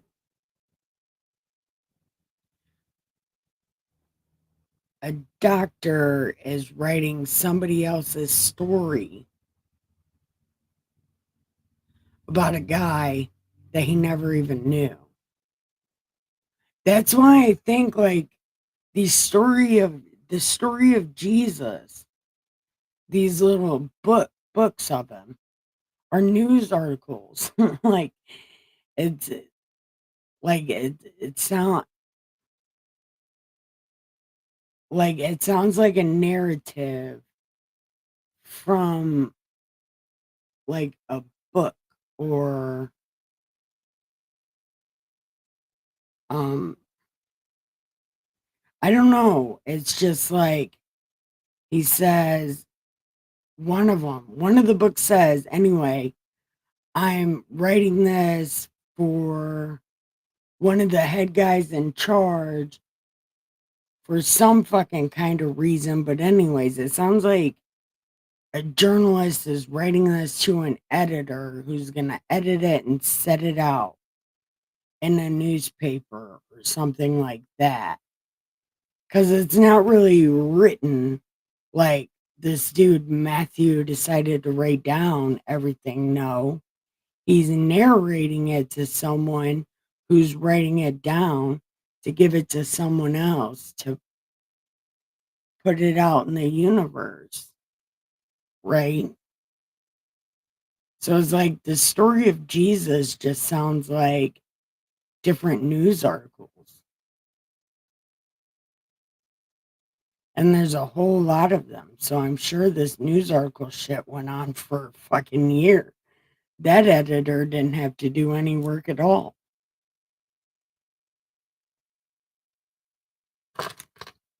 But that's just my opinion because my mom's like, that's fucking stupid. And I'm like, no, it's not stupid. If you really read it, the guy saying, this is my name. I'm writing this for you so you can do this, and this. Right? It was two dudes with the names that sound like STDs. And the one was writing to the one for his newspaper.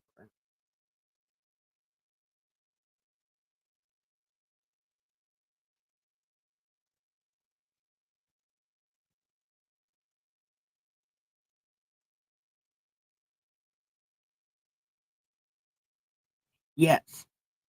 And that's why Matthew and John are probably. See, I believe Matthew. Matthew is the closest to the truth of Jesus, and I believe that one wholeheartedly because Matthew gave the most important ones. But again, it's like I'm reading them, and in Matthew, it's like I'm looking for the washing the feet thing because that is something everybody misses, but that's not in Matthew. It's like, where the fuck's it at? And then, where Mary Magdalene gets a text message from her friend, like, Jesus just woke up. And then Mary runs off, and these fucking rat snakes follow after her. And then they see Jesus come. Right when did that happen? That's supposed to have happened. And then the whole thing with Lazarus, it's like, when did that happen? Because that was supposed to happen, and that never happened. And then it's like, I hate this book because it makes me feel like I'm nuts because I know these things happen, but now I can't find them. To see this book fucks me up.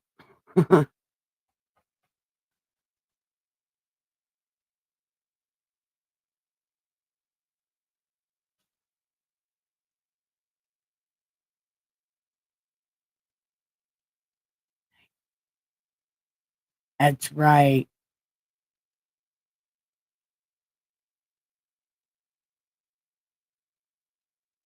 Mark was yeah, right.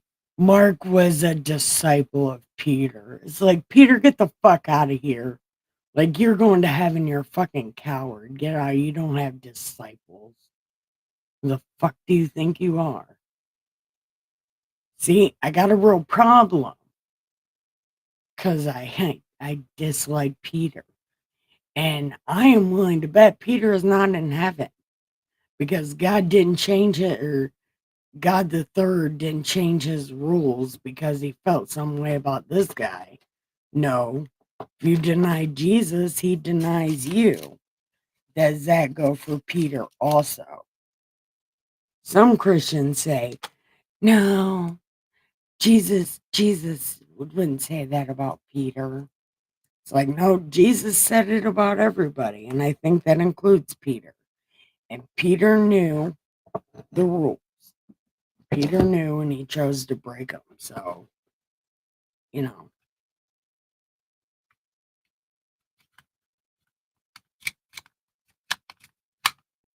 See, there I go again, running my mouth. Nicole's Law, don't leave me. Firefly, tell her I'm good. Right? Be like, nah, she's good. I'm good. I'm a good guy. I just have strong emotional feelings about Jesus because, he's my husband and whatnot. I should stand up for my husband, right? Something like that, especially against these rat snakes. Man, they're terrible.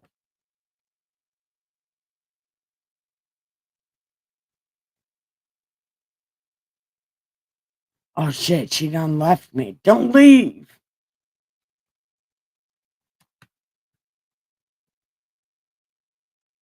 I know you're still here, Firefly. I know. You're always here. You're always here. But what do you think, Firefly?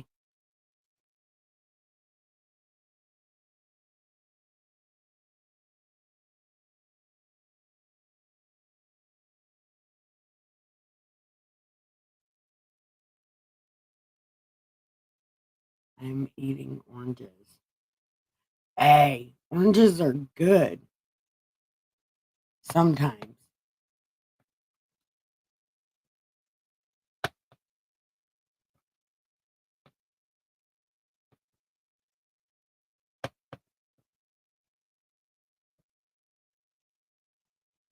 Well, how about you aim for being a weirdo here at the party pen? You can be a sheep dressed like a wolf. You can get in to fit in to get in. With good time. Yeah. I mean, Firefly is sitting on Jimmy Juggalo, but there is a chair directly right there. So if Jimmy Juggalo gets too close, you can punch him in the face. He's within arm reach. So Firefly's right there, and you can be right there, and then Jimmy can get punched in the face. It'll work out.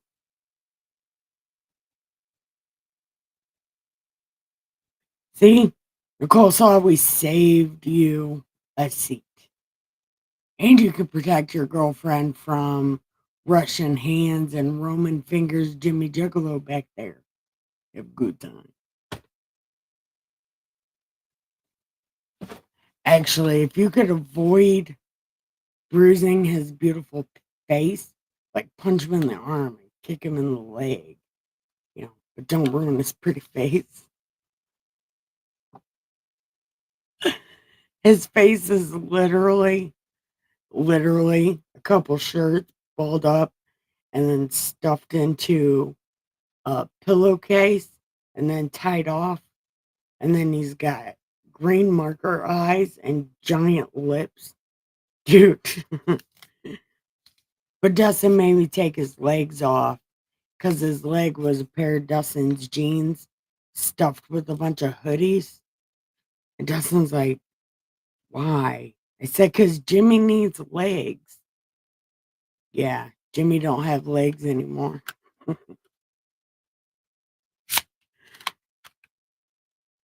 I'm sure Dustin has so much fun with me.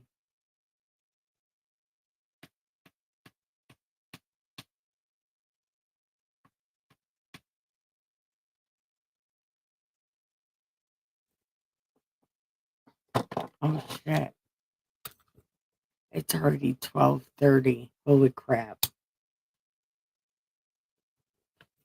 Is anybody else not tired?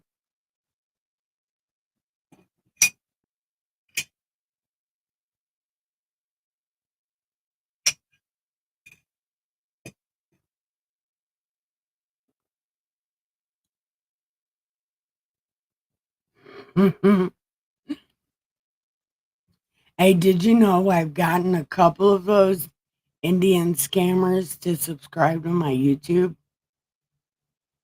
I at least have 3 of those scam likely phone call guys to subscribe to my channel.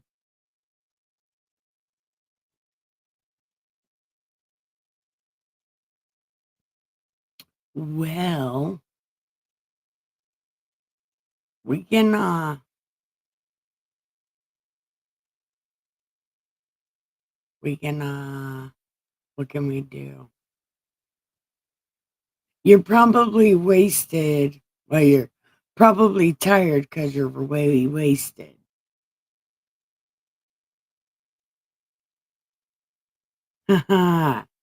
Okay. Well, what do we want to talk about? Because I didn't have fish sticks, but I think I probably should have not drank coffee with this new medicine. Because I usually drink coffee this late and I'm ready to go to bed right about now. But I feel like I could talk for a long time.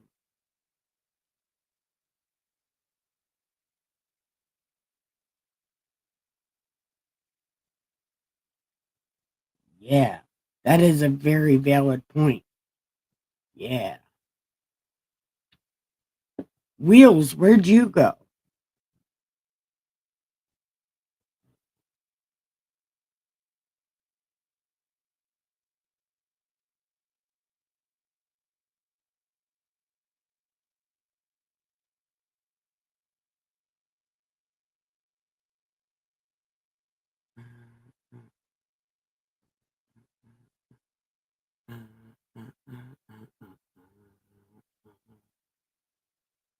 I'm gonna fight 'em off.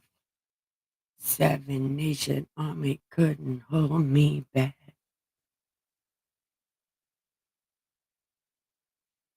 Oh, okay. I'll be quiet.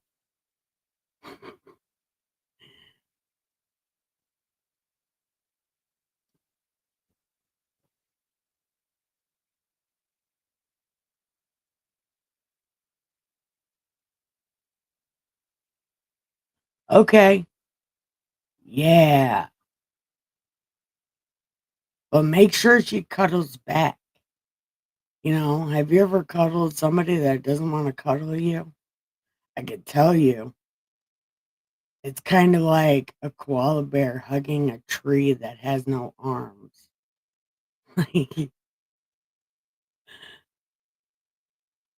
Does anybody else feel like a koala bear when they hug people that don't want to hug them? Like, I will wrap my whole self around you.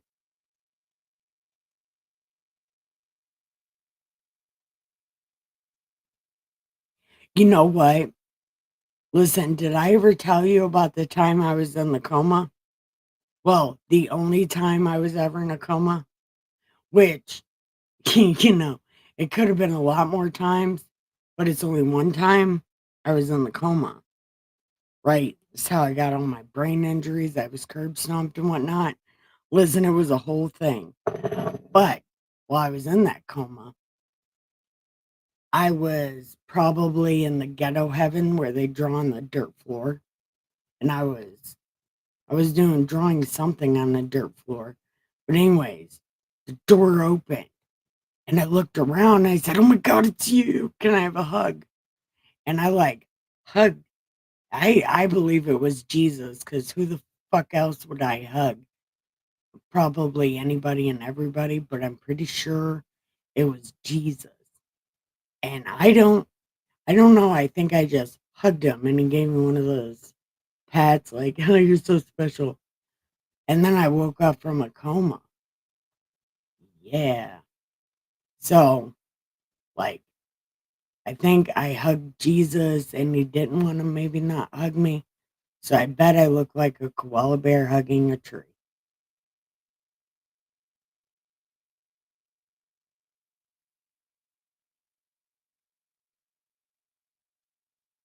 She can't deny the snuggles. Look, well, yeah, I guess if you have her laying down and you're forcing her to cuddle with you, you know, we're gonna forcefully cuddle this evening. Uh, Hold on. From August 17th to October 5th. No, October 2nd. I came out of the coma, literally. I came out of a coma the day Tom Petty died, like a week after Hugh Hefner died. Yeah. So I'm like Hugh Hefner and Tom Petty.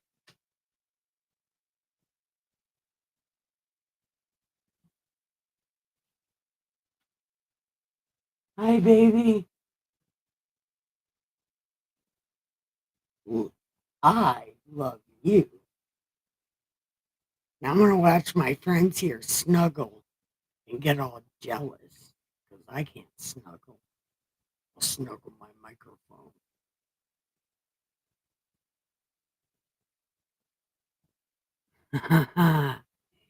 Yeah. But I'm telling you, wasn't that long. It was literally like, I'm telling you what, when I came out of that coma, I was so pissed off.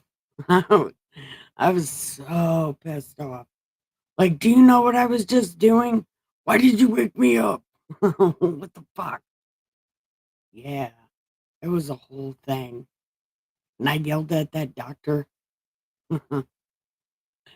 Yeah, because, I mean, even ghetto heaven, there's people there, and they will draw on the dirt floor with you.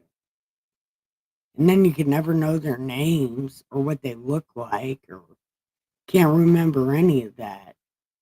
Can't even remember what people's faces look like. But, motherfucker, they're all there.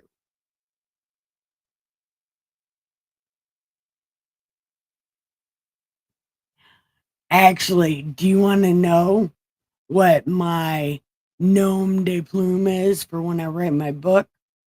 My name is going to be Janice Petty because I look like Janis Joplin and I woke up from the coma the day Tom Petty died. So I named myself Janice Petty or Tom Joplin. I think Tom Joplin just, it sounds like a secret spy name. And Janice Petty seems like a writer name, you know?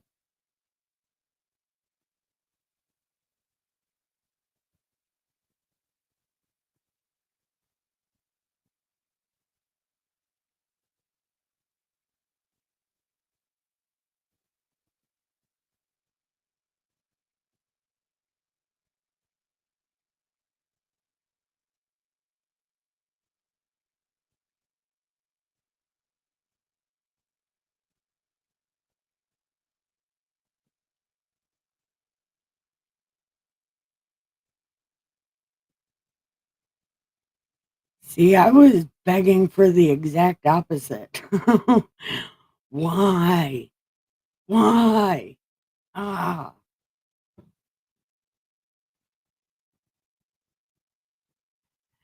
yeah. Tom Joplin. Doesn't that sound like a secret spy name? I am Tom Joplin, attorney at law. Uh, no, wait, wait. I read that all wrong. I read that all wrong, Mandy. Hold on. Don't leave.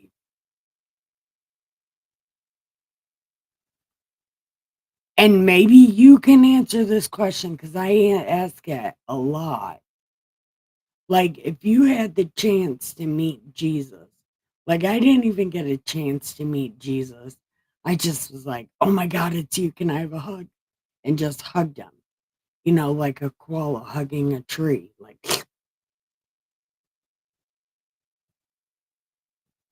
Joplin, Tom Joplin. Exactly. Doesn't that sound like a badass name? That does not sound like a writer name.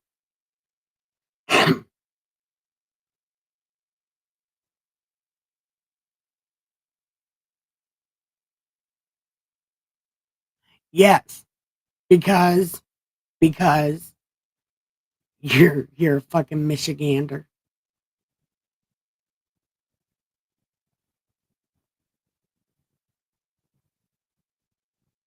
Mindless self-indulgence.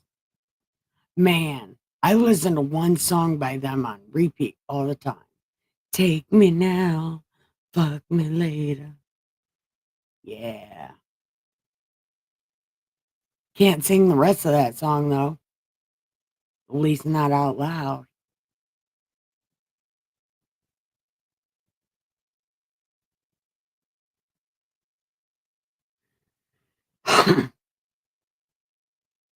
Oh, Jesus is definitely in my life. Best imaginary friend I ever had. And I have a lot of imaginary friends, but that is the best one. I'm just mostly kidding about the imaginary friend part, but that's what Dustin calls him, my imaginary friend.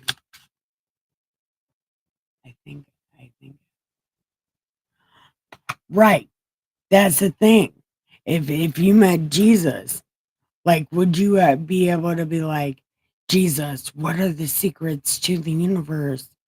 Jesus, is there going to be an earthquake?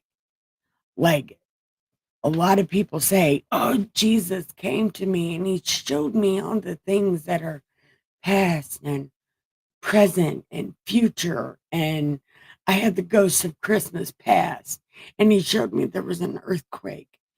And then I saw the ghost of Christmas present and I didn't know what to do. I didn't know if I should buy that toy or not. And then Jesus said, buy the toy. Like, like Jesus doesn't stick around that long, man.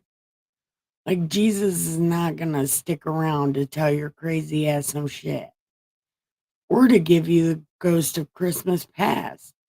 I don't, I don't know why these people think that Jesus told them something because I'm willing to bet he didn't because all throughout this book two of Das Bible is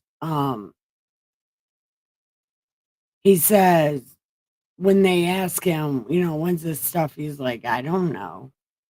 Ask my dad. And God Senior ain't telling anybody anything. That's why God Junior doesn't know. That's why God the Third doesn't know. Because it's none of their business. And I sure as the hell don't think he picked Mormons to give the secrets of the universe to, even if he had the secrets of the universe. And I don't think people are that self aware enough or that bored enough to sit around and meditate on what they think God told them. I think they just made some shit up and ran with it.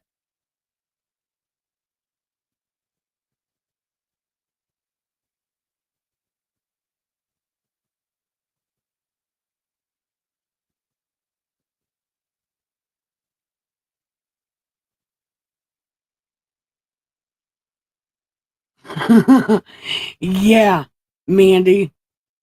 Yeah, if I think but I've never been that, like, enthusiastic about the Bible. Look, I've never read the Bible before I started doing it 5 years ago after I got out of my coma. It taught me how to read, reading the Bible on camera. I learned how to read, and at first, I didn't believe in Jesus. I'm like, God's personality, he's so fucking jealous. Right. Why would he let some guy walk around going, I'm God? So I didn't understand it and I didn't really believe in Jesus. You know what I mean? But I didn't believe Jesus was actually God. Okay. Because I know Jesus because it came to me in my coma. Right. But it's like, I don't understand how God Jr. not he doesn't want anybody to worship anybody but him. But then here's Jesus and everybody worships Jesus. But I read this terrible ass story and then I realize, oh, that's God the third. That's not God. So it's different. And then reading these letters of Paul kind of reinforced my feelings about Jesus because Jesus tells you to watch out for people like Paul. Like, watch out for these overly wordy people that look one way and do one thing, but really on the inside, they're ass fucks. And Jesus warned people about Paul. He will deceive many, even the elect. And we have a whole fucking book of proof. You know what I mean? And I'm not saying the story of Jesus is 100% true because, like, he's going around telling people to get felonies with him. He's like, pick up your cross. We're about to go commit crimes. It's like, I don't think Jesus said that. But this book, it's like, pick up your cross. And your cross is your death sentence. So Jesus is like, go commit crimes with me. And I don't believe he said that. I don't know. But I know when I first read this, I didn't believe in Jesus or like Jesus was God. But then the more that I read it, the more I realize God Jr. and God the Third are two totally different people. Like, and I'm not exactly like Ricky said, there has to be a girl God because I don't exactly, well, maybe, well, he created Adam and Eve out of dirt the first time. Well, the second time. The first time he created Adam and Eve, they were meta people. They weren't even full people. They were meta people. And then he made a second set and put them in the garden. So there was a whole nother set of people running around.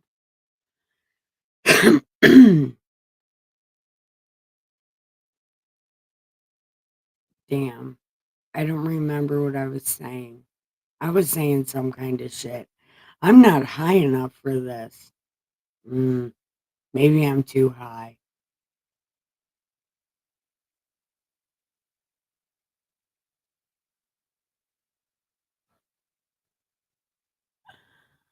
I want to read that Book of Mormon so bad. I'm telling you what.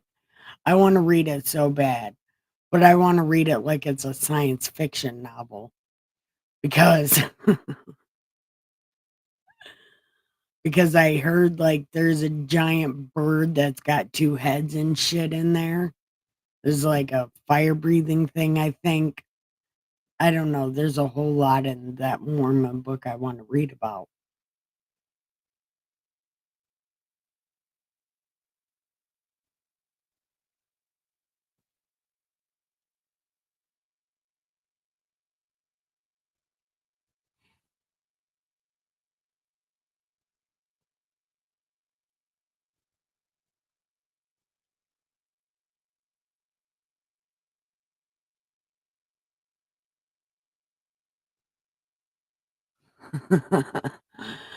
Is that it's like, yeah.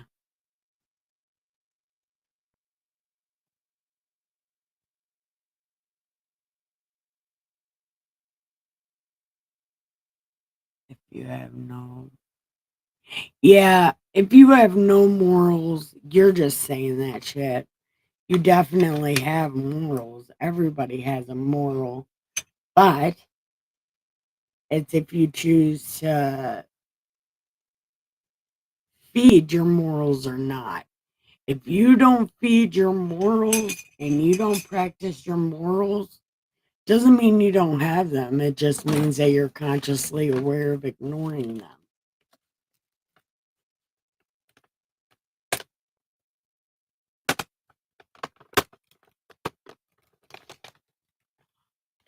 Hey, listen, Mormons are super fucked up, man. That whole soaking thing, it's like, really, are you that, are you, and hasn't anybody told them, like, even doing that, you can still get pregnant, even with pre, pre-ejaculation, you know? You can still get pregnant doing that, and then people know that you're no longer a virgin because you were soaking.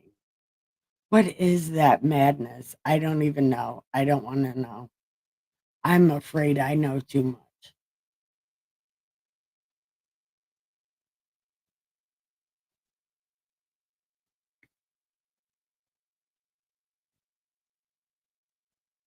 Right. They articulate they got no morals, which means they do have morals. They just wanted to shock you.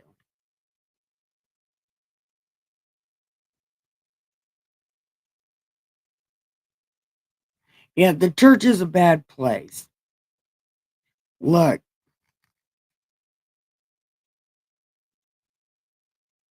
Jesus here shortly is going to explain the lights in a room full of lights and how that's stupid to be a light in a room full of lights when once you get your light lit, it's your responsibility to go into your space and be the light for the people that are lost, not to get your light and then only hang out with other lights. No, you're supposed to take your light and spread it. So other people who may have never had the chance to know Jesus or realize they have morals, they may not realize they don't have morals.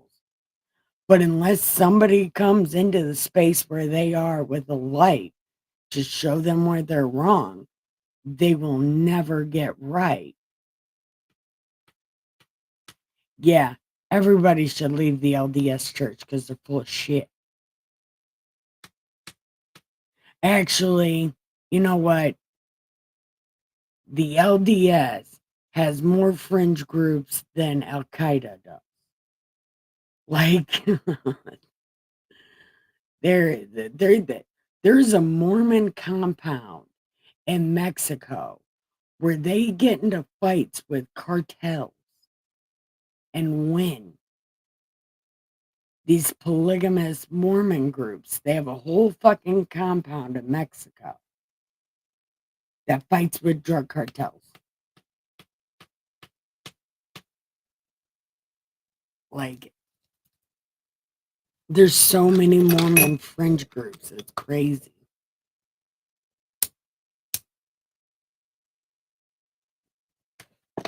And the Mormon religion is just so easy to manipulate, you know? It's like you can take anything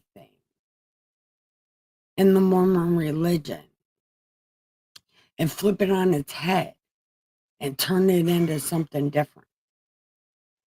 You know, I was staying with Mormons for a little while in Oregon, and I asked them about the whole, I don't want to be your second wife thing. And I was told that the only reason that was even a thing in the Mormons is the widows. They would marry the widows so they could keep the land of their husbands. Something like that is what they said. And it's like, I don't know. Seems to be a lot more than that.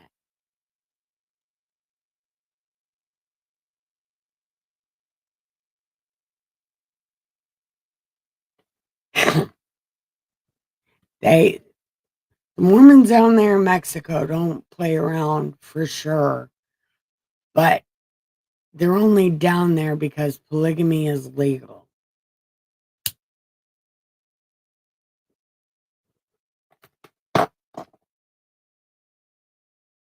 Look it up on YouTube sometime, Ricky. The Mormon compound in Mexico. It's a real thing and it's a real place.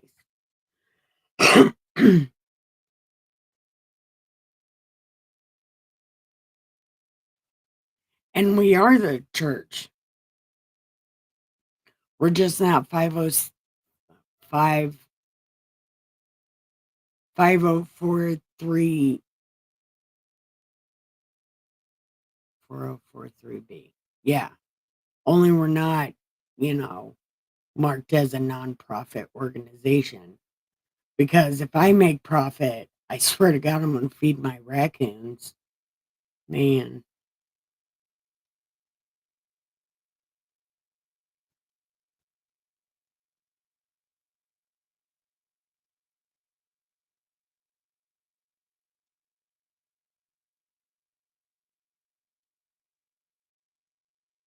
Where'd Firefly go? Where'd Wheels go? He done got high and passed out. He drank his cerveza and passed out.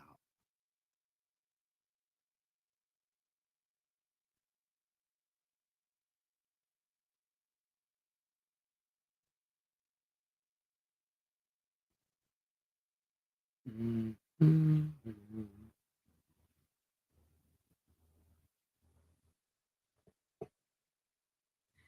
I do. I do got a question. You remember when Jesus, I guess, when he tells everybody that he doesn't know who his mother and his brothers are? He said, I don't know them. What do you guys think?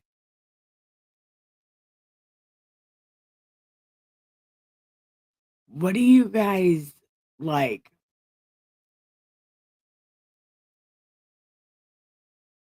What do you guys think he did it for? I think it's because Mary lied to him his whole fucking life about who he is and what he is, because he says, whoever does God's will is my mother and my brothers, which means his mom and his brothers didn't do what God said. So he doesn't know them because they ignore, they don't acknowledge him. So he's not acknowledging them, which also adds to my theory that Peter is not in heaven. Because if Jesus can openly say he doesn't know his mother's and his brother because they don't do what God said, the same should be for Peter. Because if you deny me, I'm going to deny you. Right? So if Jesus has that same mentality with his mother and his brothers, Wouldn't he have the same mentality for all those asshole cowards that left him by himself?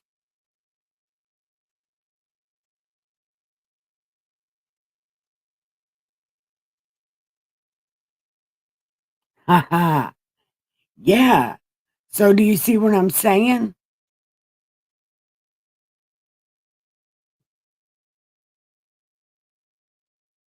It did?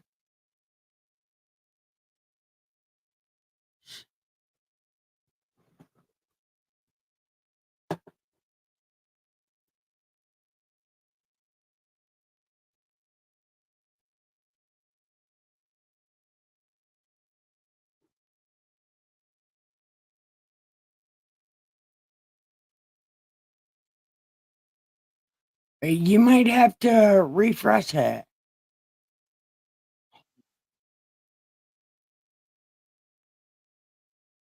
Okay, cool.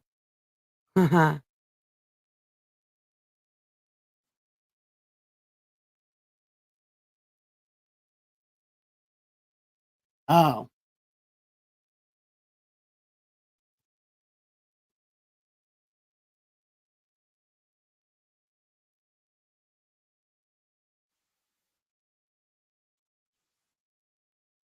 wait, hold on. Okay.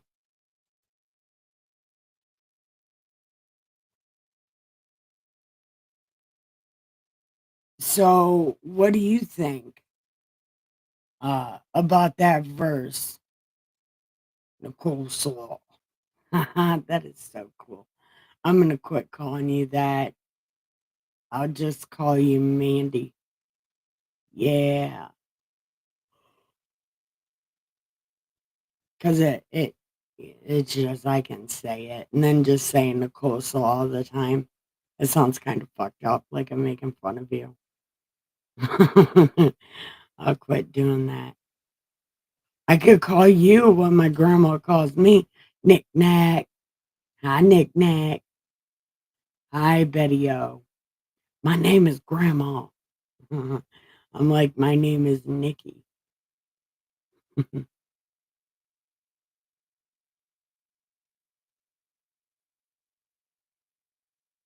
It's okay. It's fine. Because I was fucking up on my thing.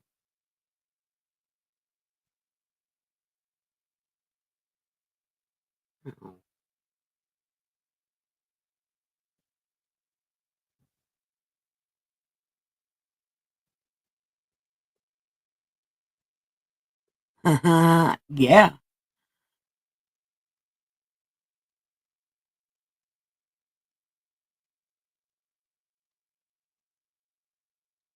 Yeah. My grandma is amazing. Man. I, look, when she dies, I'm gonna try to get her tapes that her and Aunt Nolly made singing that Christian music, and I'm gonna make CDs. I'm like,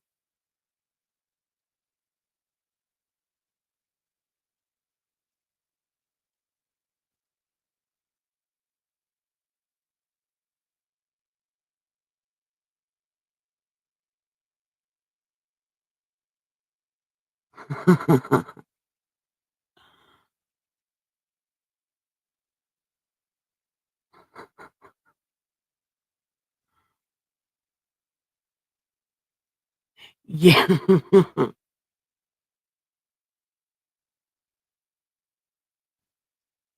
That's if I can get them.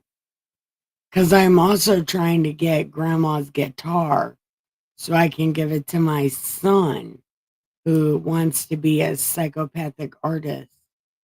And I thought him having my grandma's guitar might, help him.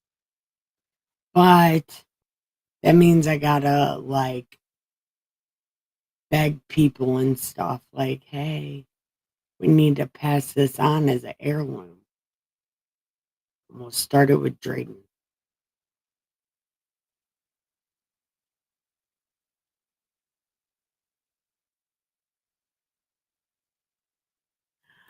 No, because, yeah, knick-knack. Look, before that verse, they were coming to get him because he lost his mind. Remember, it said his people were coming to get him, like he lost his mind. And then the next verse, they're like, your mom and brothers are here. And he's like, I don't know them. My mother and brothers are over here. Whoever does the will of my father is my mother and my brothers.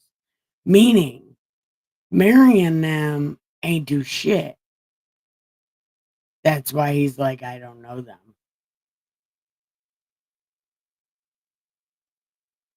Yeah, it's all right.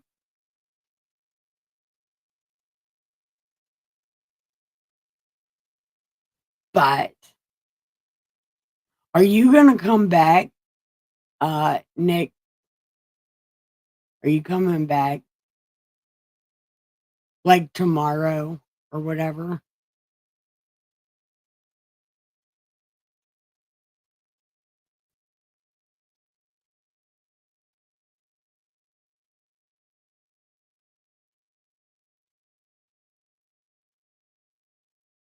Yeah, if you come back tomorrow, you can see me man crush on your girlfriend's profile picture. Yeah, did that make you angry enough to come back?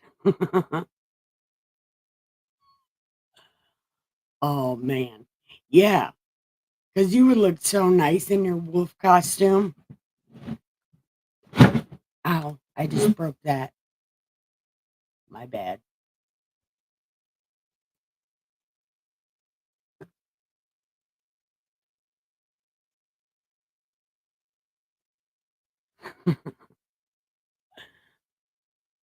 Don't take anything I said too seriously.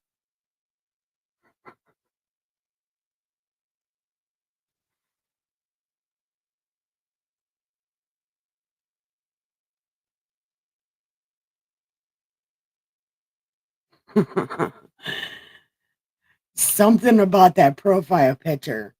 The first day she was in here. Look, I'll admit to you what happened. Okay.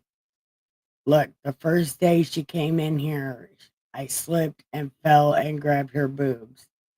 That was what happened. No. No. The first day she was ever in here, I looked at her profile picture and I was like, oh my God, she is hella pretty. And I've been telling her that since the day I met her. She was hella pretty. And then I met you right now, today. Don't beat me up.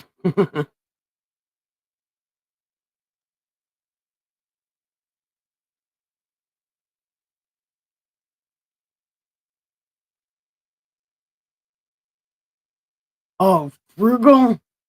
That is a juju thing. Yeah, penny pinching bullshit.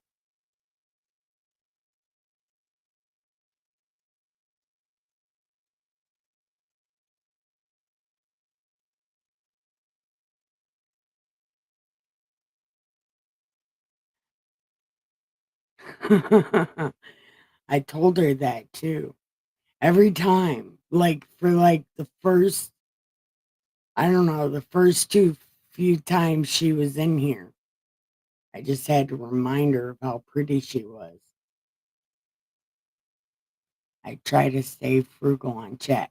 Yeah, but if you're frugal on chat, that means that people will think you laugh.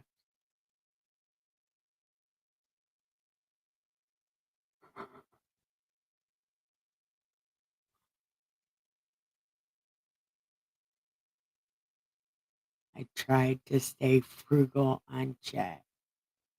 Oh, well, you don't have to because then it's like, where did you go? And then I start singing Cotton Eye Joe. Like, where did you come from? Where did you go? Where did you come from, Cotton Eye Joe? Because you done disappeared.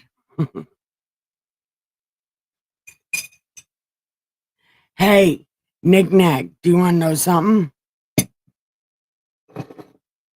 Wheels, right here, wheels. was my first kiss. Yep. We've been going to school together since like second grade. That was my first kiss right there.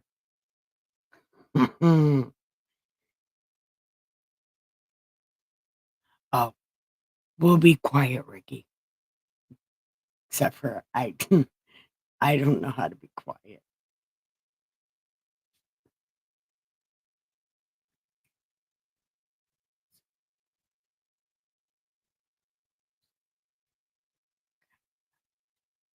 If it hadn't been for Cotton Eye Joe, I've been married a long time ago.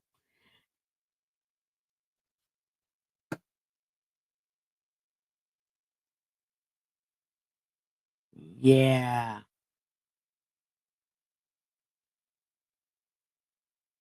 Yeah.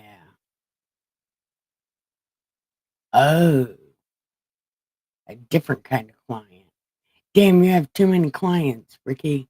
You're almost sounding too professional. But I do got to take my happy ass to bed. So, everyone, don't forget to like and subscribe and say goodnight in the chat because I hear the cat's getting ready to come in.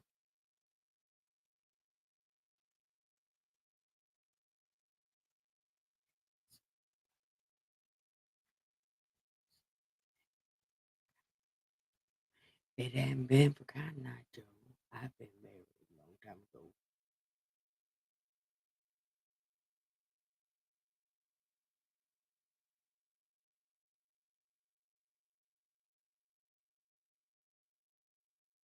Yeah, look, it was on the Martin Hill, wasn't it?